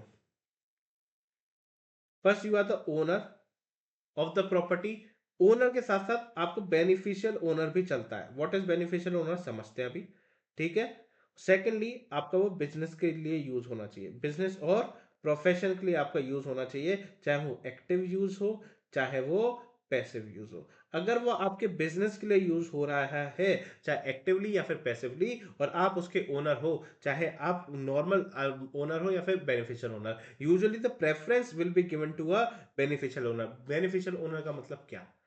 प्रॉपर्टी नाम पर तो मेरे है पर उसका इस्तेमाल कोई और ही करता है, सारे डिसीजंस वही लेता है उस प्रॉपर्टी से रिलेटेड, तो मैं तो सिर्फ एक नाम का ओनर हूं। असली फायदा उस प्रॉपर्टी का तो कोई और उठा रहा है, तो जब कोई और सारे के सारे फायदे उठा रहा है तो मैं ओनर नहीं बचा, बेनिफिशियल ओनर कोई और बचा। तो वो बेनिफिशियल ओनर ना, बेनिफिशियल ओनर डेप्रिसिएशन ले सकता है, बेनिफिशियल ओनर डेप्रिसिएशन ले सकता है। अच्छा बेनिफिशियल ओनर में पता है डिसीजन मेकिंग स्किल सबसे ज्यादा इंपॉर्टेंट होती है, कि डिसीजन कौन ले रहा है।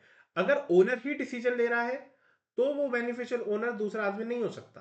पर अगर दूसरा आदमी ही डिसीजन ले रहा है, सारे के सारे डिसीजन उस प्रॉपर्टी से रिलेटेड कोई और ही ले रहा है, बस वो प्रॉपर्टी नाम पे किसी और के है बट चला उसे कोई और ही रहा है, तो जो उसे चला रहा है ना वही उसका बेनिफिशियल ओनर माना जाएगा, वही बेनिफिशियल ओनर उसकी डेप्रिसिएशन क्लेम करेगा। बताओ ये दो बातें बातें आपको क्लियर होती हैं? अच्छा इसी में पता है मुझे दो बातें और करनी है। एक होता है लीज का केस, एक होता है हायर परचेज का केस। ये दो शब्द आप लोगों ने सुने होंगे कभी ना कभी अपनी लाइफ में। लीज के केस में कहता है कि ऑलवेज एंड ऑलवेज, चाहे कुछ हो जाए, लेसर ही डेप्रिसिएशन क्लेम करेगा। यानी कि जो लीज पर प्रोडक्ट देता है, यानी कि जो लीज पर आपको प्रॉपर्टी देगा या फिर प्लांट मशीनरी देगा, वही का डेप्रिसिएशन हमेशा क्लेम करेगा, कोई और नहीं कर सकता। अच्छा हायर परचेज के केस में क्या होता है? हायर परचेज के केस में होता है कि हम इंस्टॉलमेंट, हम होते क्या, हायर परचेजर। हम कौन होते हैं? हायर परचेजर, यानी कि हमने परचेज किया होगा कुछ ना कुछ, तो उसमें क्या होता है, हम हर बार हर महीने या फिर हर साल हम इंस्टॉलमेंट देते रहते हैं, और जब हम लास्ट में इंस्टॉलमेंट, अपनी लास्ट इंस्टॉलमेंट दे देते हैं, तो पूरी प्रॉपर्टी वो हमारी हो जाती है। यानी कि लास्ट इंस्टॉलमेंट देते ही उसकी ओनरशिप मेरे पास ट्रांसफर हो जाती है। तो हायर परचेज का केस हो तो एट द एंड प्रॉपर्टी आनी तो मेरे पास ही है, मैं अभी भी प्रॉपर्टी मैं ही यूज कर रहा हूं, एट द लास्ट प्रॉपर्टी आनी भी मेरे पास ही है। तो सब कुछ जब मेरे साथ ही होना है, जब मैं ही उसका ओनर हूं, अभी भी मैं यूज कर रहा हूं, बाद में भी वो मेरी ही है, तो बताओ ना। तो कहता है from the very first day, ये मान लेना कि आप ही की है, और आप ही यानी कि हायर परचेजर, हायर परचेजर जो होगा ना, हायर परचेजर वही डेप्रिसिएशन क्लेम करेगा from the very first day. वो इसी वही डेप्रिसिएशन क्लेम करेगा always from the very first day. यहां पर ये डेप्रिसिएशन, लेसर डेप्रिसिएशन क्लेम करेगा। बोलो ना कि ये दो बातें भी आप लोगों को आराम से समझ आ जाती हैं क्या? समझ आती हैं क्या ये वाली दो बातें? अच्छा मुझे तो कुछ और भी बात करनी है आपसे, थोड़ी बातें कर लेते हैं फिर पढ़ लेंगे उसमें क्या लिखा है। डेप्रिसिएशन ना कंपनीज एक्ट में कैसे मिलता है? कंपनीज एक्ट कहता है आपको नंबर ऑफ डेज के हिसाब से लो, अगर आपने 200 डेज यूज किए तो आपने 200 डेज के हिसाब से प्रोपोर्शनेट निकालना डिप्रिसिएशन और उतना क्लेम करना। बट इनकम टैक्स कहता है इतना हम टेंशन नहीं लेते, इतना हम टेंशन नहीं लेते। हम क्या करेंगे, सिंपल सी मेरी बात सुनो, वो कहेगा कि अगर हम देखेंगे क्या ये प्रॉपर्टी 180 डेज से कम इस्तेमाल हुई है या फिर 180 डेज या उससे ज्यादा इस्तेमाल हुई है, 180 डेज से कम हुई है या 180 डेज या उससे ज्यादा इस्तेमाल हुई है। इसमें पता है एक डेट आती है, that is important date, that is 3 October. 3 अक्टूबर यानी कि आपके प्रीवियस ईयर में 3 अक्टूबर एक ऐसी डेट है कि अगर आपने 3 अक्टूबर तक उस एसेट को पुट टू यूज कर दिया तो वो क्या है, 180 डेज या उससे ज्यादा के लिए इस्तेमाल होगी, क्योंकि 180 डेज आपके 3 अक्टूबर को होते हैं। बट अगर आपने 4 अक्टूबर या उसके बाद से आपने इस्तेमाल करना शुरू किया, पुट टू यूज आपने उसके बाद किया, 4 अक्टूबर या बाद, 4 अक्टूबर भी उसमें इंक्लूडेड है, तो वो 180 डेज से कम में मानी जाती है। तो ये आसान तरीका है 3 अक्टूबर जिसको याद रखने के लिए, अदरवाइज आप लोग कैलकुलेट भी कर सकते हो। ठीक है, आ जाओ, इसमें मेरी बात सुनोगे। अगर आपने 180 डेज से अगर आपने कम इस्तेमाल किया ना, तो 50% ही डेप्रिसिएशन आपको मिलेगा। यानी कि क्या आप डेप्रिसिएशन कंप्यूट करोगे, उसका हाफ ऑफ द डेप्रिसिएशन ही आप इस साल ले पाओगे। पर अगर आपने 180 डेज या उससे ज्यादा इस्तेमाल कर लिया, तो आप पूरा का पूरा 100% ऑफ द डेप्रिसिएशन आप ले पाओगे। पहले आप डेप्रिसिएशन निकालोगे, अगर आपने देखा कि 180 डेज से ज्यादा है, ठीक है, तो आप पूरा का पूरा डेप्रिसिएशन ले लोगे। कहोगे नहीं, पर 180 डेज से कम इस्तेमाल हुआ है, तो आप जो डेप्रिसिएशन निकाला था उसका हाफ ही आपके ले सकते हो, इस साल ले सकते हो। बट एक कंडीशन है, बट एक कंडीशन है। कंडीशन पता है क्या है? कंडीशन, एक कंडीशन है, कहता है acquisition and put to use should be in the same previous year.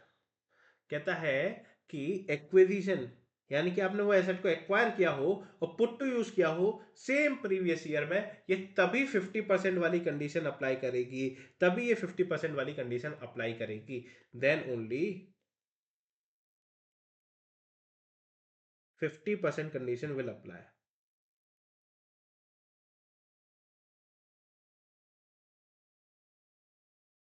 इसका एक बात मैं एग्जांपल से समझाता हूं आपको। सपोज करो, एग्जांपल, मैंने एसेट को एक्वायर किया था, और यहां पुट टू यूज की बात करते हैं, तो आप मुझे डेप्रिसिएशन बताओगे क्या? बताना, ट्राई करना। मैंने एसेट एक्वायर किया था इन द प्रीवियस ईयर 24-25 में। पुट टू यूज भी मैंने किया, या फिर 24-25 करें, एक काम करते हैं, इसको अभी 25-26 करते हैं। प्रीवियस ईयर 25-26 में मैंने इस्तेमाल एक्वायर किया, और मैंने इस्तेमाल भी करना शुरू कर दिया 25-26 में ही। बताओ क्या डेप्रिसिएशन मुझे मिलेगा क्या? हाँ जी मिलेगा। कब मिलेगा? प्रीवियस ईयर 25-26 में मिलेगा, और डिपेंडिंग ऑन द डेट मुझे मिलेगा। सपोज करो मैंने इस्तेमाल करना कर दिया 1 अप्रैल 2026 से, सॉरी 2025 से, ठीक है, मैंने इस्तेमाल करना शुरू कर दिया, तो मुझे क्या मिलेगा? फुल डेप्रिसिएशन मिलेगा, क्योंकि 180 डेज से ज्यादा इस्तेमाल किया मैंने। ठीक है, करेक्ट। नाउ सेकेंड एग्जाम्पल की बात करता हूं। मैंने एसेट एक्वायर किया 25-26 में, पुट टू यूज किया मैंने 25-26 में, मैंने पुट टू यूज किया 10 अक्टूबर 2025। 10 अक्टूबर 2025 को मैंने पुट टू यूज किया। डिप्रिसिएशन कब मिलेगा? देखो ना, दोनों एक ही साल में है, तो डिप्रिसिएशन तो इस साल मिलेगा मुझे, वेरी गुड, मिल जाएगा। बट कब, कितना मिलेगा? मुझे हाफ मिलेगा, क्योंकि 4 अक्टूबर या उसके बाद है, यानी कि क्या है, 180 डेज से कम इस्तेमाल किया हुआ है, तो मेरे को हाफ डिप्रिसिएशन मिलेगा। अब मेरी बात सुनो बहुत ध्यान से, अब यहां मैं कुछ बदलने जा रहा हूं। मैंने एसेट एक्वायर किया था 24-25 में, एक साल पहले। कब एक्वायर किया था? सपोज करो 31 मार्च 2025 में। मैंने उसको पुट टू यूज कब किया? पुट टू यूज किया मैंने 25-26 में, दैट इज ऑन 1 अप्रैल 2026। मुझे कितना डेप्रिसिएशन मिलेगा और कब मिलेगा? कहूंगा जब मैंने पुट टू यूज किया ना, जब मैंने पुट टू यूज किया, कब किया मैंने? 25-26 में, तो मुझे डेप्रिसिएशन भी PY 25-26 में ही मिलेगा। और अगर मैंने उसे 1 अप्रैल से शुरू किया, तो मुझे कितना डेप्रिसिएशन मिलेगा? फुल डेप्रिसिएशन मिलेगा। ये वाली बात समझ आती है क्या? दोनों अलग अलग साल में थे, फिर भी मुझे फुल डेप्रिसिएशन मिल गया। अब आ रहा हूं मैं अपने क्लाइमेक्स पॉइंट पर। यहां तक तो बस एक स्टोरी बनाई थी, क्लाइमेक्स पॉइंट पर आओ। मैंने प्रीवियस ईयर 24-25 में मैंने एक्वायर किया एक एसेट 31 मार्च 2025 को, करेक्ट। मैंने उसको पुट टू यूज किया 25-26 में, और पुट टू यूज किया मैंने 10 अक्टूबर 2025 में। सॉरी, इधर भी 25 ही करना था। समझे? मैंने ये किया, अब पुट टू यूज 10 अक्टूबर 2025। अब मुझे बताओ डिप्रिसिएशन किस साल मिलेगा? सबसे पहले तो कहोगे सर डिप्रिसिएशन मिलना तो शुरू होता है तब से जब से आपने पुट टू यूज किया हो। मैंने पुट टू यूज कौन से ईयर में किया? 25-26 में। तो आपने एक सवाल का तो मेरे को बिल्कुल सही जवाब दिया कि प्रीवियस ईयर 25-26 में ही आपको डेप्रिसिएशन मिलेगा। बट मुझे एक बात बता दो जल्दी से, मैंने इसको पुट टू यूज 10 अक्टूबर से किया है, मुझे डेप्रिसिएशन फुल मिलेगा या हाफ मिलेगा? जल्दी से बोलो, क्या मुझे डेप्रिसिएशन फुल मिलेगा या हाफ मिलेगा? बोलो जल्दी से, बोलो बोलो बोलो। डेप्रिसिएशन फुल या हाफ? मैं कहूंगा कि मुझे फुल डेप्रिसिएशन मिलेगा। सर एक सेकंड, 10 अक्टूबर है, 4 अक्टूबर के बाद है, या फिर 4 अक्टूबर भी होता तो भी मैं हाफ डिप्रिसिएशन देता। आप फुल डिप्रिसिएशन को दे रहे हो, मैंने वही तो लिखवाया। ये जो हाफ डिप्रिसिएशन, जो 50% वाली कंडीशन है ना, कब अप्लाई होगी? जब एक्विजिशन और put to use same year में होंगे, in the same previous year. देखो ना, यहां पर एक्विजिशन और put to use same previous year में थे, तो मैंने ये हाफ डिप्रिसिएशन किया। बट क्या यहां पर एक्विजिशन और प्रीवियस और put to use same year में थे क्या? नहीं थे। तो यहां तो हमेशा ही फुल मिलेगा, यहां तो हमेशा ही फुल मिलेगा। बोलो ना, देखो ऊपर भी चाहे इधर, फिर डेट ऑफ एक्विजिशन से मुझे फर्क ही नहीं, date to put to use से मुझे फर्क ही नहीं पड़ता। जिस साल फिर आपने पुट टू यूज किया, उस साल आप पूरा पूरा लोगे। समझे क्या? बोलो ना, ये वाली बात आप लोगों को समझ आती है क्या? ये 50% वाली कंडीशन कब अप्लाई होनी है? जब एक्विजिशन और put to use same previous year में होंगे, सिर्फ तभी। हर जगह पर मत अप्लाई करना। बोलो ना, क्या आप लोगों को ये वाली बात भी अभी तक आपको डेप्रिसिएशन की सारी बातें समझ आती हैं क्या? चलो जी, आ जाओ, पढ़ना शुरू करते हैं। डेप्रिसिएशन अभी हम पढ़ रहे हैं किससे? डब्ल्यूडीवी मेथड से। ठीक है, कहता है कंडीशन कब आप डेप्रिसिएशन क्लेम कर सकते हो। एसेट जो होगा वो बिजनेस और प्रोफेशनल पर्पस के लिए यूज होना चाहिए, एक्टिव पर्पस हो, पैसिव पर्पस हो, और आप ओनर होने चाहिए होली और पार्टली। होली और पार्टली का मतलब है कि ये पर्टिकुलर जो स्टूडियो है मेरा, हो सकता है मेरे पूरे मेरे ही नाम पर है, या फिर हो सकता है कि मैं उसका को ओनर हूं, मेरे नाम पे किसी और का भी, मेरे भाई का नाम भी हो, तो साथ में अगर मैं को ओनरशिप में हूं तो वो भी चलेगा क्या? जी हाँ, चलेगा। पर डेप्रिसिएशन मिलेगा किसको? बेनिफिशियल ओनर को मिलेगा। समझा क्या है सब कुछ? लीज के केस में डेप्रिसिएशन हमेशा कौन क्लेम करेगा? लेसर क्लेम करेगा, चाहे वो फाइनेंस लीज हो, ऑपरेटिंग लीज हो, हमें उससे मतलब नहीं है। In the case of hire purchase, assessee को ओनरशिप मिलती है only after the payment of last installment. क्या पर वो डेप्रिसिएशन क्लेम कर सकता है from the beginning? Yes, assume करते हुए कि वही ओनर था बिगनिंग से। ये वाली बातें मैं सारी आप लोगों के साथ डिस्कस करके आया हूं क्या? हाँ जी। देखो, depreciation on the asset partly owned by the assessee shall be allowed to him to his share. Suppose करो यहां पे मैं कह रहा था ना कि पार्टली ओन हो रही है मेरे साथ, यानी कि मेरे साथ कोई को ओनर भी है। हाँ जी, पर मेरा शेयर कितना है? सपोज करो मेरा शेयर है सिर्फ 40% का, तो डेप्रिसिएशन जितना भी इस प्रॉपर्टी पे बनता है ना, मैं सिर्फ 40% क्लेम कर सकता हूं। और अगर को ओनरशिप मेरे भाई के साथ थी, उनका 60% था, तो वो 60% क्लेम कर सकते हैं, मैं नहीं। ठीक है, तो मैं सिर्फ अपने शेयर का ही 40% क्लेम कर सकता हूं, वो अपने शेयर का 60% क्लेम कर सकते हैं। इन ऑल 100% मिल जाएगा, पर आपको आपके शेयर का मिलेगा, पूरे का नहीं। ठीक है, फिर कहता है अगर stand by machinery emergency spares है तो डेप्रिसिएशन अलाउड होगा, चाहे वो रेडी टू यूज है तब भी, पुट टू यूज के बेसिस पर नहीं। यही वाली बात मैंने आपको बताई थी जब मैं बताया था passive use.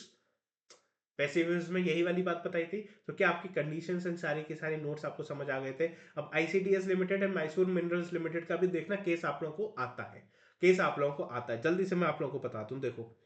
Can depreciation on the leased vehicle, शब्द क्या है? Lease, can be denied to the lessor. क्या डेप्रिसिएशन लीज्ड व्हीकल का लेसर को नहीं मिलना चाहिए? क्योंकि रजिस्ट्रेशन जो है व्हीकल का, वो लेसी के नाम पर है, लेसर के नाम पर नहीं है, जो उसको एक्चुअली यूज नहीं कर रहा। क्या करना चाहिए? मैंने बताया था, डेप्री लेसर के केस में हमेशा किसको डेप्रिसिएशन देना? किसको डेप्रिसिएशन देना? लेसर को देना। तो वही बोल रहा है, नहीं, लेसर को ही डेप्रिसिएशन देना।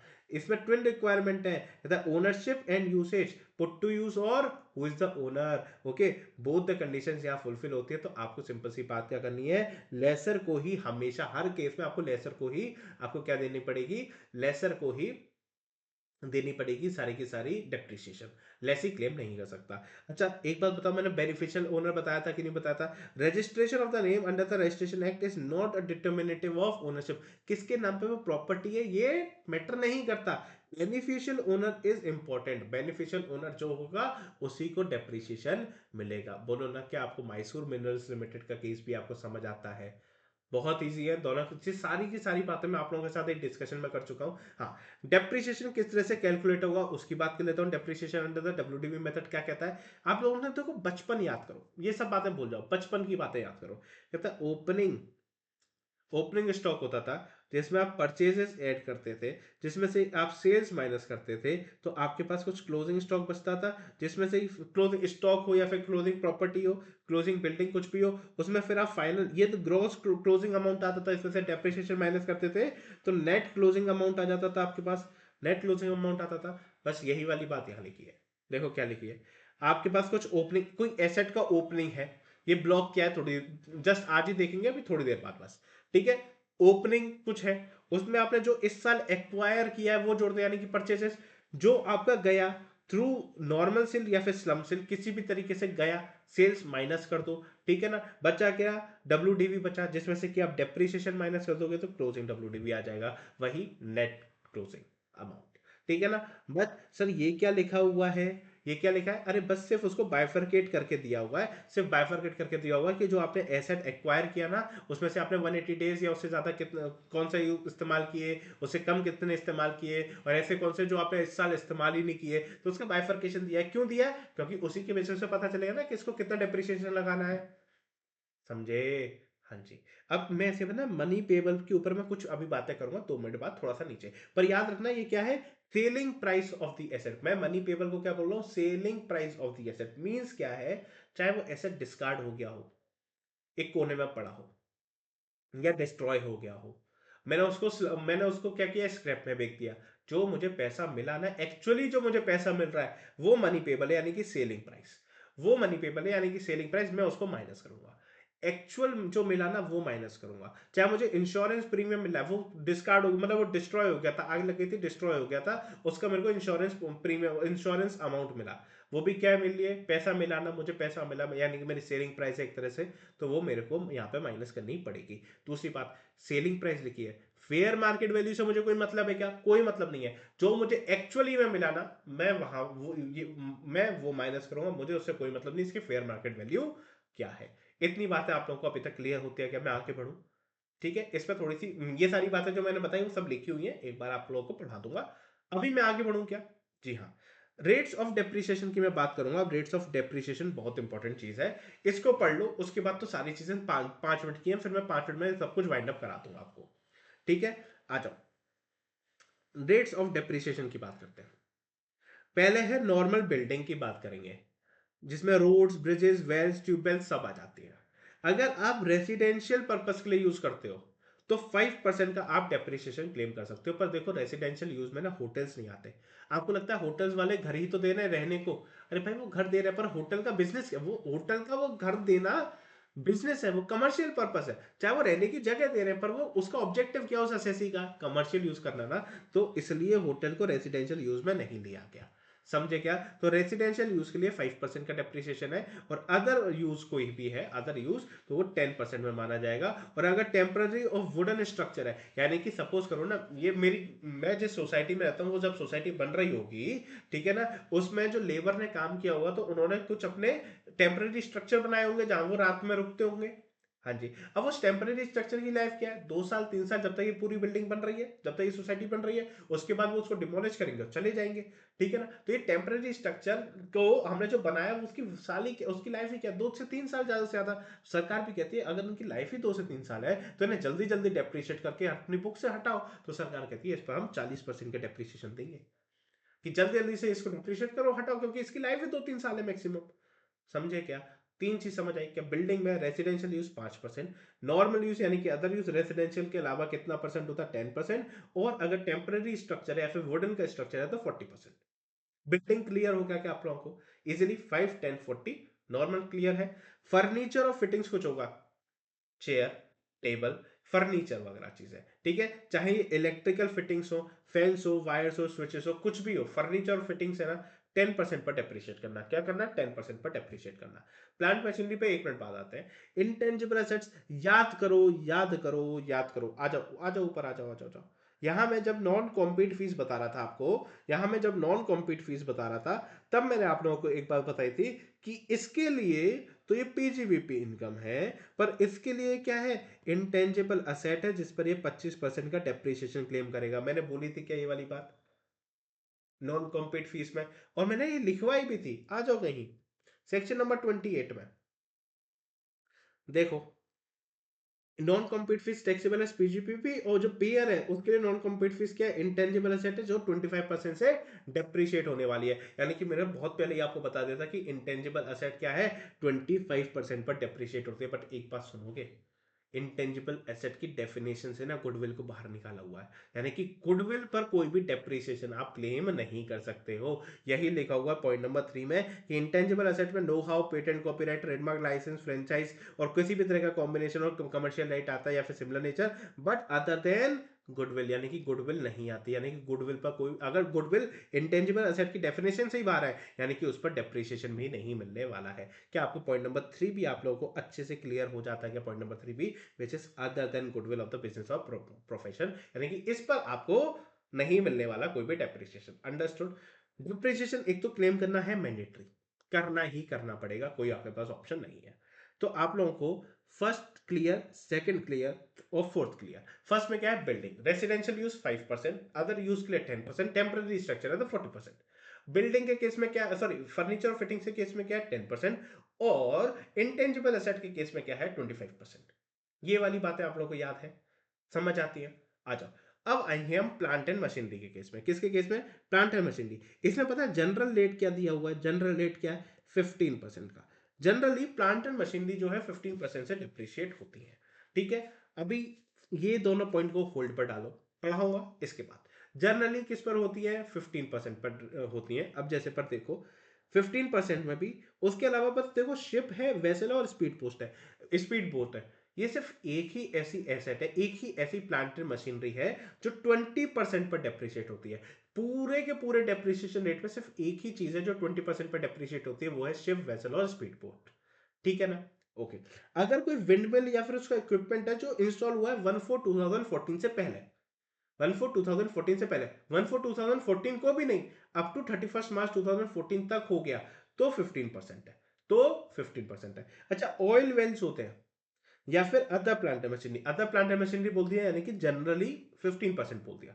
ऑयल वेल से 15%, अदर प्लांट मशीनरी क्या होगी? 15%। तो आपको क्या याद रखना है? जनरली 15% होती है, ऑयल वेल्स के लिए 15% है, विंड मिल्स या फिर उसके इक्विपमेंट जो मैंने 1/4/2014 से पहले एक्वायर किए थे उसके लिए 15 है, और शिप, वेसल या फिर स्पीड बोट, इसके लिए सिर्फ एक ही ऐसी ये चीज है, शिप, वेसल, स्पीड बोट, जिस पर 20% लगता है, बाकी किसी पर भी 20% लगता ही नहीं है। बोलो ना कि आप लोगों को ये वाली बात यहां तक क्लियर हो जाती है क्या?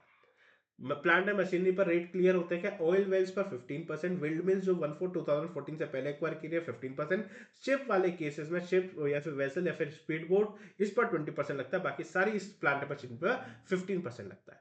ठीक है, बट कुछ और भी हैं जिन पर हम थोड़ा ज्यादा लगाते हैं। देखो, aeroplane, arrow engine, computer, computer software, books, चाहे एनुअल पब्लिकेशन हो, लाइब्रेरी में यूज हो, कैसे भी हो, पॉल्यूशन कंट्रोल इक्विपमेंट हो, या फिर renewable device, renewable energy devices हो, या फिर कोई भी ऐसा विंडमिल इक्विपमेंट जो आपने 1/4/2014 या उसके बाद आपने एक्वायर करके इंस्टॉल लगाया है, इन सब पर कितने परसेंट चार्ज लगता है? इन सब पर कितना परसेंट लगता है? 40% लगता है। इसको मैं अलग कलर से कर दूं जल्दी से आप लोगों को समझ आ जाए। ये ये ये ये एंड ये, इन सब पर 40% का चार्ज लगता है। ठीक है ना? ये सब ब्लैंकेट 40%। बचा अब क्या? सिर्फ और सिर्फ मोटर व्हीकल। क्या बचा जल्दी से बताओ? Motor vehicle. अब देखो, मैंने क्या कहा था, जनरली 15% लगता है ना, तो अब मान के चलो मोटर व्हीकल पर भी 15% ही लगता है।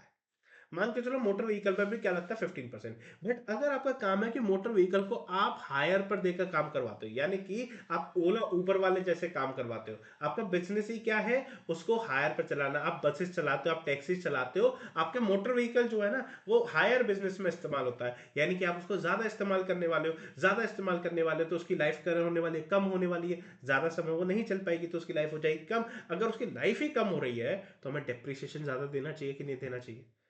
लाइफ कम कर रहे तो डेप्रिसिएशन बढ़ाओगे ना, जैसे कि हमारी बुक्स में भी वो जल्दी खत्म हो जाए। इसलिए वो कहता है यूजुअली तो देखो 15% रेट होती है, पर अब आपका ये देखो, आप हायर पे चला रहे हो ना, आप ऐसा काम करो जो जिसमें ज्यादा इस्तेमाल होती है, तो हमें जल्दी डेप्रिशिएट करना पड़ेगा, तो कहता है 15% से और बढ़ा दो, यानी कि 30% कर दो, डबल कर दो। नॉर्मल मोटर व्हीकल से डबल कर दिया, 30% हो गया। अंडरस्टूड? नाउ अब ये वाली क्या कहानी है? ये वाली क्या कहानी है? ये वाली कहानी समझो। सिर्फ यही दो टैक्स रेट, डिप्रिसिएशन रेट बचे, उसके बाद सारे डिप्रिसिएशन रेट आपको आ गए। सुनो कहानी। एक समय था, बहुत पुरानी बात है, पुरानी बात है 1920 की, फाइनेंशियल ईयर 1920।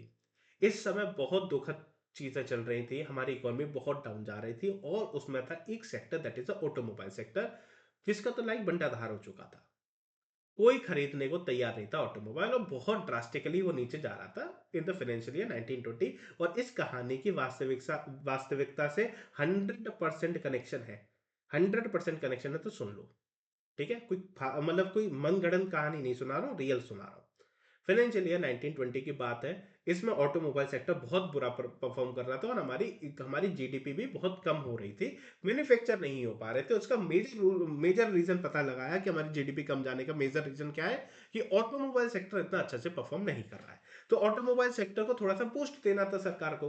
तो सरकार कहती है ऑटोमोबाइल सेक्टर को बूस्ट कैसे दे सकते हैं, तो उसने कई सारी पॉलिसीज निकाली, उसके थ्रू उस पर ऑटोमोबाइल सेक्टर को बूस्ट देने की कोशिश करी। साथ में ही एक चेंज इनकम टैक्स में भी कर दिया। इनकम टैक्स में क्या चेंज किया, कहते हैं डेप्रिसिएशन रेट बढ़ा दो, ऑटोमोबाइल सेक्टर को बूस्ट मिल जाएगा। डेप्रिसिएशन रेट बढ़ा के ऑटोमोबाइल सेक्टर को कैसे बूस्ट मिलेगा, समझो ना।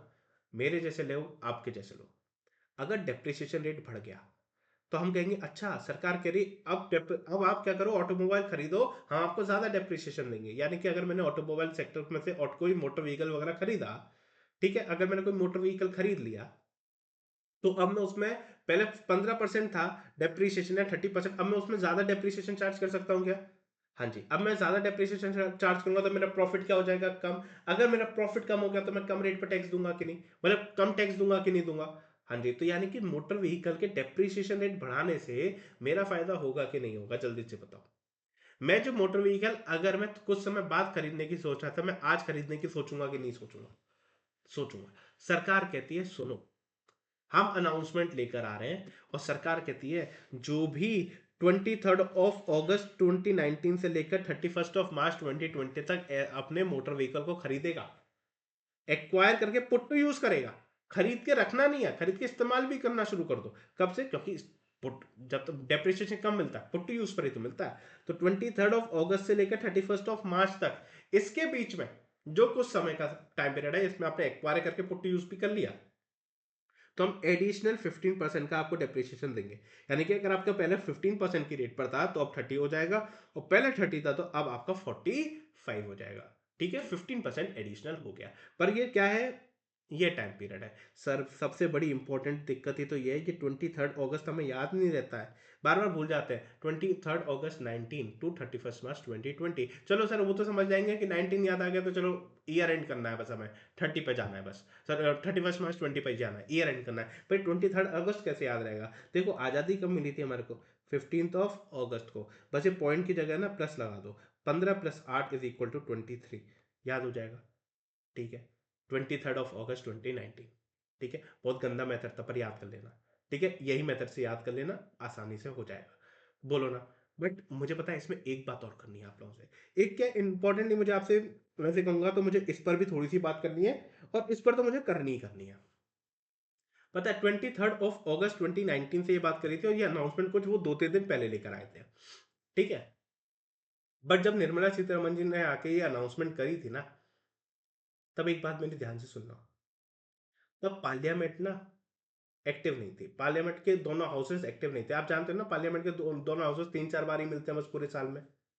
हाँ जी, तो उस समय पार्लियामेंट एक्टिव नहीं थी, पार्लियामेंट चल नहीं रही थी। और ये वाले रेट्स कहाँ दिए हुए हैं, देखो ना, कहाँ दिए हुए हैं, section number 32 of the income tax act. और मैंने आप लोगों को चैप्टर नंबर 1 में बताया था कि अगर इनकम टैक्स एक्ट का कोई एक कॉमा भी चेंज करना है तो पार्लियामेंट की अप्रूवल लगेगी। और यहां तो पार्लियामेंट चल ही नहीं रही थी इस टाइम पीरियड में, जब इन्होंने ये लेकर आई ये बात प्रपोज करी, तब तो पार्लियामेंट चल भी नहीं रही थी। तो ये ले कैसे आए, लॉ में चेंज कैसे कर दिया इनकम टैक्स एक्ट में, that is the biggest question. कैसे किया होगा? क्या लॉ, क्या कोई कॉन्स्टिट्यूशन में कोई प्रावधान है? हाँ जी, कॉन्स्टिट्यूशन में एक प्रावधान है, जिस प्रावधान का नाम है, जिस चीज का नाम है क्या, बोलो ना, प्यार से बोलेंगे हम उसे ऑर्डिनेंस। क्या बोलेंगे? ऑर्डिनेंस। बोलो, क्या बोलोगे इसे? ऑर्डिनेंस। ऑर्डिनेंस क्या कहता है कि वो एक बस स्टेप मिस करवा देता है, कहता है कि सुनो, इमरजेंसी केस है, जरूरी है अर्जेंटली कुछ चीज लेकर आनी है, हम कहते हैं हाँ लेकर आनी है, बहुत अर्जेंटली लेकर आनी है, देश को बहुत जरूरत है उस चीज की। पार्लियामेंट काम नहीं कर रही, कि नहीं कर रही अभी, तो एक काम करो, पार्लियामेंट को इग्नोर मारो, सीधा जाओ प्रेसिडेंट के पास, प्रेसिडेंट से साइन कराओ, ऑफिशियल गैजेट में नोटिफाई कराओ, बात खत्म। बस इतना आसान है। मतलब हाँ इतना आसान है। ऑर्डिनेंस होता है जब भी इमरजेंसी केसेस होती है, सरकार स्टेप मिस करती है किसका, पार्लियामेंट का, क्योंकि अब पार्लियामेंट को कब बुलाएंगे, उनको इतना समय नोटिस दो, ये हो वो हो, 50 नौटंकी हो, इतना कौन करेगा। जूते चप्पल कुर्सी सब चल जाते हैं आजकल तो पार्लियामेंट में, इतना कोई समय नहीं लगाएंगे। सीधी सीधी बात है, क्या करना है हमारे को, हम सीधा पार्लियामेंट को मिस करेंगे, प्रेसिडेंट के पास जाएंगे, साइन कराएंगे, ऑफिशियल गैजेट में नोटिफाई करेंगे, एक्टिव हो गया, एक अमेंड हो गया। बट सर ये तो गलत है ना, दिस इज चीटिंग ना, ऐसे तो सब करने लगेंगे। इसलिए इमरजेंसी केसेस में अलाउड है। दूसरी बात, जैसे ही पार्लियामेंट एक्टिव होगी, जैसे ही पार्लियामेंट का सेशन आएगा, आपको सबसे पहले ये ऑर्डिनेंस जो पास किया था ना, जो आपने ऑर्डिनेंस निकाला था ना, पार्लियामेंट में जाके पहले पास करवाओ। सबसे पहला काम करना है, ऑर्डिनेंस जो था पार्लियामेंट में जाके पास कराओ, और अगर पार्लियामेंट इसको पास कर देती है तो आपका ये एक्ट में रहेगा, नहीं करती तो इसको स्क्रैप करो अभी से। समझे क्या, इतनी बात समझे क्या। तो ऑर्डिनेंस एक सिर्फ बीच का वे है, थोड़ा सा इमरजेंसी में थोड़ा सा बूस्ट करने को आपके प्रोसेस को, पर इसका मतलब ये नहीं है कि आपने वो प्रोसेस ही बाईपास कर दिया। आप जैसे ही पार्लियामेंट आएगी एक्शन में, आपको सबसे पहला काम करवाना पड़ेगा कि ये ऑर्डिनेंस को आपको पार्लियामेंट में पास कराना पड़ेगा। तो समझे, ये वाला जो प्रोविजन जो लेकर आए ना, ये वाला जो चेंज किया, एडिशनल 15% दिया इन्होंने, वो दिया किसके थ्रू, वो दिया ऑर्डिनेंस के थ्रू था। अंडरस्टूड और नॉट, क्लियरली। अच्छा, इस देखो पूरे के पूरे डेप्रिसिएशन रेट में, अब मैं नेक्स्ट बात कर रहा हूं, पूरे के पूरे डेप्रिसिएशन रेट का चार्ट देखो, सिर्फ एक ही सेक्शन, एक ही चीज है जिसमें 40% से ज्यादा डेप्रिसिएशन मिल रहा है, दैट इज जो अगर आपका मोटर व्हीकल आपने 23 अगस्त 19 से 31 मार्च 2020 पे एक्वायर किया था, और जो आप यूज कर रहे हो रनिंग देम ऑन हायर, उसी में सिर्फ 45% का रेट है, अदरवाइज किसी में भी 45% का रेट नहीं है। अब याद करो, जैसे कि इंडिविजुअल के केसेस में मैंने आपको दो रेजिम बताए थे, एक तो ओल्ड टैक्स रेजिम और एक थे डिफॉल्ट डिफॉल्ट रिजीम। ठीक है, दोनों में डिफरेंस था। वैसे ही याद करो, एक क्वेश्चन में भी आया था 115 B A B A B, ऐसे देखो कंपनी के केस में भी बताया हुआ 25% रेट है या फिर 30% रेट है, depending on the turnover. 30 previous year 23-24 में अगर 400 करोड़ तक का टर्नओवर है तो 25% लगता है, अदरवाइज 30%। हाँ, उनके लिए भी कंसेशनल टैक्स रेट्स लेकर आए, जो सेक्शन नंबर 115 बी ए या फिर बी ए बी में है। ठीक है ना, जो कंपनीज के लिए है, तो उसमें पता है क्या बोले उन्होंने, उधर भी कंसेशन टैक्स रेट दिए हैं 15%, 22%, जो हम चैप्टर नंबर 9 में पढ़ेंगे। ठीक है, वो सब चीजें चैप्टर नंबर 9 में दी हुई हैं। वहां पर एक बात बोली गई है, कहता है जो सेक्शन नंबर 115 बी ए है, बी ए बी है ना, उनमें हम मैक्सिमम डेप्रिसिएशन पर एक कैप लगा देते हैं। क्या लगाते हैं, जैसे कि देखो 115 बी ए सी याद करो, 115 बी ए सी में सरचार्ज पर मैक्सिमम कैप लगा दिया था ना, कि सरचार्ज 25% से ऊपर नहीं जा सकता, लगाया था कि नहीं लगाया था। वैसे ही 115 बी ए और बी ए बी में डेप्रिसिएशन पर कैप लगा दिया, और डेप्रिसिएशन पर कैप लगा के कहता है कि कभी भी कोई भी डेप्रिसिएशन ना 40% से ज्यादा क्रॉस ही नहीं कर सकता, डेप्रिसिएशन 40% से क्रॉस ही नहीं कर सकता। तो सारे के सारे तो 40% के अंदर आ गए, सिर्फ एक इसी चीज को 45% मिलते मिलते भी ये 40% ही रह गया, अगर मैं 115 बी ए बी या बी ए सी ऑप्ट कर लूंगा तो, सॉरी बी ए और बी ए बी ऑप्ट कर लूंगा तो। समझे क्या, हम ये और डिटेल में वहीं पे पढ़ेंगे, पर मैंने आपको ओवरव्यू दे दिया कि आपको यहाँ पे ये चीज याद रहनी चाहिए। यहाँ पे ये 45% है ना, बट कहने को 45% है, अगर आप वो दोनों यूज करते हो तो आपको सिर्फ और सिर्फ 40% का ही डेप्रिसिएशन मिलेगा। अंडरस्टूड, ये ऑर्डिनेंस समझ आया, ये वाली बात समझ आ गई। अब मैं आगे बढ़ जाऊं जल्दी से, आ जाओ जल्दी से। कहता है देखो, एपी बैग्स और मोबाइल फोन्स ये कंप्यूटर नहीं होते, इन पर डेप्रिसिएशन आपको प्लांट एंड मशीनरी के हिसाब से लेना पड़ेगा। सब मोबाइल फोन्स तो समझ आता, पर ये क्या भला है ईपीएबीएक्स, ये क्या होता है। अरे आप लोगों ने ऑफिस में देखा है, वो ऑफिस के अंदर अंदर के इंटरनल लैंडलाइंस होते हैं, उनके नंबर होते हैं, एक दबाओगे तो एचआर पे जाएगा, दो दबाओगे तो मैनेजर पे चले जाएगा, तीन दबाओगे तो पार्टनर पे चले जाएगा। ठीक है, एक टैक्स का दूसरे टैक्स पर मिलाना है तो चार नंबर मिलाओ, जो भी है, अलग अलग सब कंपनीज के होते हैं ना, जो इंटरनल लैंडलाइंस होते हैं ना, उसी को कहते हैं ईपीएबीएक्स। ठीक है, इंटेंजिबल एसेट में बता चुका हूं आप लोगों को। आ जाओ, डेप्रिसिएशन रेट हमने कंप्यूटर पे पढ़ा था 40%, अगर कंप्यूटर पे 40% है तो कंप्यूटर की एसेसरीज पर भी 40% लगेगा, जैसे कि यूपीएस, प्रिंटर और स्कैनर्स, इन सब पर भी 40%। डेप्रिसिएशन मिलता कब है, पुट टू यूज से मिलता है, रेडी टू यूज से नहीं मिलता है। और याद करो, बेसिक कॉन्सेप्ट याद करो, बेसिक कॉन्सेप्ट में नोसाइटर रिसोर्सेज पढ़ाया जा रहा था, तो उसमें एग्जांपल थे प्लांट मशीनरी वगैरह के, कि आपका पिछले से वो शब्द से क्या लेगा, वो मतलब लेगा। ठीक है ना, it will take the colour of the previous word, okay, या फिर वर्ड सराउंडिंग टू इट। उसमें एक एग्जांपल होना था प्लांट एंड मशीनरी का, क्या एक एग्जांपल होना था, प्लांट एंड मशीनरी। देखो प्लांट का मतलब तो क्या होता है, टी भी हो सकते, वो ट्रीज भी हो सकते हैं, बुशेस भी हो सकते हैं, बट साथ में क्या वर्ड लगा हुआ है, मशीनरी। अगर जब साथ में वर्ड मशीनरी लगा हुआ तो क्या प्लांट का मतलब ट्रीज या बुशेस हो सकते हैं क्या? नहीं। इसका मतलब प्लांट का मतलब वो फैक्ट्री वाले प्लांट से बात करना चाहता है, ये फैक्ट्री वाले प्लांट से, ये नॉर्मल ट्रीज और बुशेस से बात ही नहीं करना चाहता। तो प्लांट का मतलब समझ आया क्या? जब प्लांट या मशीनरी लगा हो तो नोसाइटर और सॉसेस की एप्लीकेशन करते हुए प्लांट को फैक्ट्री वाला प्लांट समझना है, ना कि नॉर्मल ट्रीज और बुशेस वाला प्लांट समझना है। समझे क्या ये वाली बात? हाँ जी। वही वाली बात सेक्शन नंबर 43 बी बोलता है, और कहता है प्लांट के मतलब शिप्स है, व्हीकल्स है, बुक्स है, साइंटिफिक एपरेटस है, या फिर सर्जिकल इक्विपमेंट्स हो सकते हैं जो बिजनेस और प्रोफेशन में इस्तेमाल कर रहे हो, बट इसमें नहीं इंक्लूड होगा tea bushes, live stocks. Building and furniture, building and furniture तो अलग ही है, टी बुशेस और लाइव स्टॉक्स ये इंक्लूड नहीं होंगे। क्यों नहीं होंगे?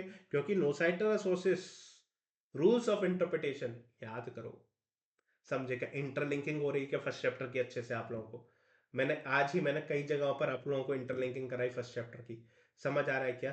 मैंने बता दो मेथड्स ऑफ डेप्रिसिएशन में आपको बताया था क्या, कि वैसे सिर्फ पावर जनरेटिंग यूनिट में ही आपको एसएनएम या फिर डब्ल्यूडीवी कोई एक चूज कर सकते हो, सारे अदर बिजनेसेस को सिर्फ और सिर्फ डब्ल्यूडीवी ही मिलेगा। क्या मैंने आप लोगों को ये भी बता दिया कि डेप्रिसिएशन 50% पे रिस्ट्रिक्ट होगा अगर एसेट पुट टू यूज होगा for less than 180 days in the year of acquisition. Restriction applies only in the year of acquisition, यानी कि जिस साल आप एक्वायर करो उसी साल पुट टू यूज कर दोगे तो ही होगा, अदरवाइज आपको 50% वाली कंडीशन नहीं अप्लाई होगी। या मैंने आप लोगों को पढ़ाया ना वो 4 एग्जांपल्स लेके, वही बात है। ठीक है, अब देखो नोट में, if asset acquired during the current previous year and not put to use then the depreciation shall not be allowed for the such asset, but that asset should be added to the block of asset। आप उसको add back करोगे पर आपने put to use नहीं किया तो इस साल तो आपको डेप्रिसिएशन मिलना ही मिलना नहीं है। मैंने आप लोगों को ये बताया था कि नहीं बताया, एक्चुअल सेल मनी में आप जो रिड्यूस करते हो उसमें फेयर मार्केट वैल्यू से कोई मतलब नहीं है, not the fair market value.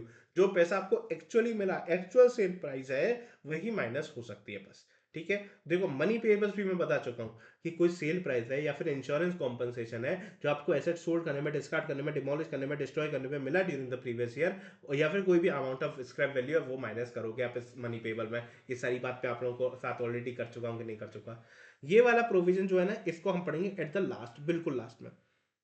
यहाँ पर ये एग्जांपल भी दे रखा है, ये आपके क्वेश्चन बैंक में भी है, पर ये जब मैं क्वेश्चन क्वेश्चन आंसर्स का सेशन ले रहा हूँ ना, वहां पर मैं लिखकर इसको सॉल्व करवाऊंगा, तो मैं इस वाले पॉइंट को मैं एक बार समझा भी दूंगा, क्योंकि इसके साथ मुझे क्वेश्चन भी कराना है, और ये वाला क्वेश्चन मैं क्वेश्चन आंसर सेशन के साथ ही लेना चाहता हूँ। ठीक है ना, तो इसको मैं करवाऊंगा, लास्ट में करवाऊंगा, क्योंकि मैं सारे क्वेश्चन कराता ही हूँ, और ये वाला क्वेश्चन ऑलरेडी आपके क्वेश्चन बैंक में अवेलेबल है, तो मैं करवा दूंगा।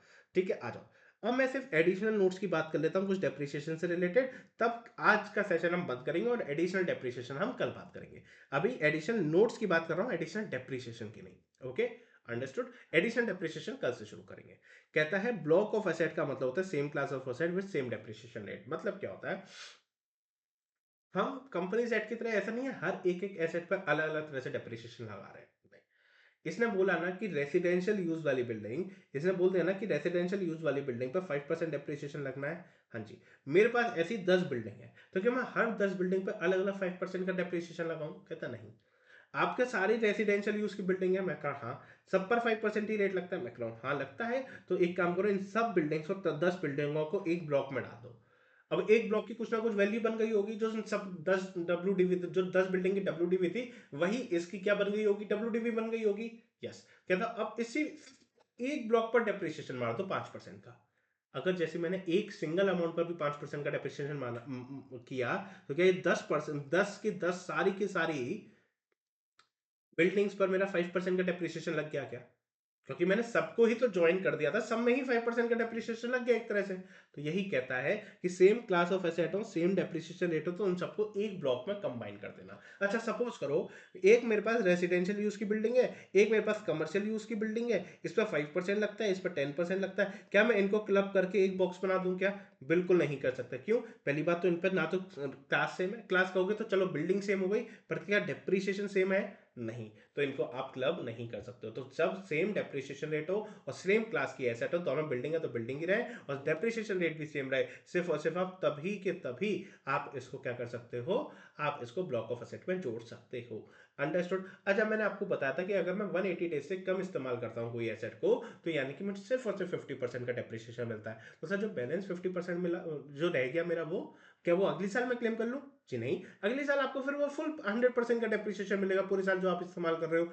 बट ऐसी बात एडिशन डेप्रिसिएशन में नहीं होती। Addition depreciation one time benefit होता है, वो हम कल पढ़ेंगे। वो वन टाइम बेनिफिट होता है, तो कहता है ठीक है, अभी आपने 180 डेज से कम इस्तेमाल किया तो ठीक है, इस बार आपको 50 मिलेगा, अगली बार आप अगले साल आप एडिशनल जो बैलेंस 50 है वो क्लेम कर लेना। बट नॉर्मल डेप्रिसिएशन में ऐसी कोई बात नहीं होती, कोई कैरी फॉरवर्ड नहीं अलाउ होता है, कोई भी कैरी फॉरवर्ड ऑफ 50% अलाउ नहीं होता है। बट कैरी फॉरवर्ड अलाउ होता है एडिशनल डेप्रिसिएशन में, वो हम कल देख लेंगे। मैंने कहा कि डेप्रिसिएशन गुडविल पर तो मिलता ही नहीं है, और लैंड तो बहुत कॉमन सी बात है कि it is a non depreciable asset, उस पर तो मिलना ही नहीं है। रिवैल्यूएशन जैसी बातें जो है ना, वो कंपनीज एक्ट में अच्छी लगती हैं, एफआर में अच्छी लगती हैं, बट हमारे इनकम टैक्स में नहीं अच्छी लगती है। इनकम टैक्स कहता है मुझे कोई मतलब नहीं है, रिवैल्यूएशन सब फालतू की बात है, मेरे को तो एक्चुअल कॉस्ट से मतलब है, मुझे तो एक्चुअल कॉस्ट से मतलब है। अच्छा, एक कोई एसेट है, सुनो ना, कोई एक एसेट है जो डिस्कार्ड कर दी गई है प्रीवियस ईयर में, आपने सोल्ड नहीं करी है, बस उसे कोने में रख दिया है, बस उसे कोने में रख दिया है, तो मुझे बताओ ना, क्या मैं उसका डेप्रिसिएशन बंद कर दूं क्या? नहीं कर सकता, क्या पता पैसे भी यूज में रखी हो, अभी इस्तेमाल नहीं कर रहा है, कोने में रखे, मैं नई मशीनरी ले आया हूँ, उसको मैंने बेचा नहीं है। जब नई मशीन में कोई इशू होगा या कुछ हो जाएगा, मैं पुरानी लगाने लग जाऊंगा, या फिर कहीं और मेरे पास और प्रोडक्शन आ गई, कोई प्रोडक्शन की नेसेसिटी आ गई, तो मैं पुरानी भी साथ में इस्तेमाल कर लूंगा, तो एक कोने में पड़ी है, डिस्कार्ड करके रख दिया, पर सेल नहीं किया है। तो मैं कंपनी जो है उस पर अभी भी डेप्रिसिएशन ले सकती है, और आप उसे ब्लॉक से भी नहीं हटाओगे, क्योंकि वो पैसिव यूज है, उसको आप ब्लॉक से नहीं हटा सकते, उस पर भी आपको डेप्रिसिएशन लेना पड़ेगा। बोलो ना, क्या आप लोगों को यहां तक सब कुछ क्लियर हो गया? बहुत इजीली, जल्दी से बताओ, यहां तक सब कुछ क्लियर हो गया? आज के लिए इतना ही रखते हैं, कल करेंगे, एडिशन डिप्रिसिएशन से शुरू करेंगे, और कल भी बहुत अच्छे से आराम से कवर कर लेंगे। आई होप आप लोगों को सब कुछ बहुत अच्छे से समझ आ रहा होगा, एक एक चीज बहुत आराम से आप लोग रिवाइज कर पा रहे होंगे। और आप लोग प्लीज रिवाइज करते रहना, लिखते रहना, और बेसिक कॉन्सेप्ट को भी एक बार रिवाइज कर लेना। आप लोगों ने अगर समरी नोट्स बनाया तो उस नोट से रिवाइज करते रहना, और जो इतना आज पढ़ाया है ना उतना भी रिवाइज करना, मुझे स्क्रीनशॉट भेजते रहना। That is very much important, आपको थोड़ा सा मोटिवेशन मिलता रहेगा कि हाँ हम कर रहे हैं, आपके से बहुत बच्चे वो काम कर रहे हैं, स्क्रीनशॉट भेज रहे हैं। टेस्ट जो अभी कुछ दिनों में मैं लेने वाला हूँ बेसिक कॉन्सेप्ट का, वो टेस्ट भी आप लोग देते रहोगे, तो आप लोगों के लिए एक बेनिफिट रहेगा, ठीक है ना, कि आप कुछ लोगों से थोड़ा सा आगे चल रहे होगे। और यही थोड़ा सा आगे आगे चल रहा है ना, थोड़ी सी चीज आप एडिशनल करो। हर बच्चा शायद लेक्चर देख लेगा, पर हर बच्चा शायद टेस्ट नहीं देगा, हर बच्चा टाइमली लेक्चर नहीं देखेगा, हर बच्चा नोट्स नहीं बनाएगा, हर बच्चा क्वेश्चन नहीं सॉल्व करेगा। अगर यही चीज आप थोड़ी थोड़ी ऐड ऑन करते रहोगे ना, आपके पास होने के चांसेस बहुत अच्छे से इंक्रीज हो जाते हैं। सेकेंडली, आप आराम से एग्जाम्शन 70+ 80+ आराम से स्कोर करने के लिए एलिजिबल भी हो जाते हो। This is the main objective of the exam oriented batch. Understood clearly? This is all for the day. लिखते जाओ, स्क्रीनशॉट भेजते जाओ। All the very best, take care. कोई भी दुख तकलीफ हो, नंबर आप लोगों के पास है, मैसेज कर सकते हो।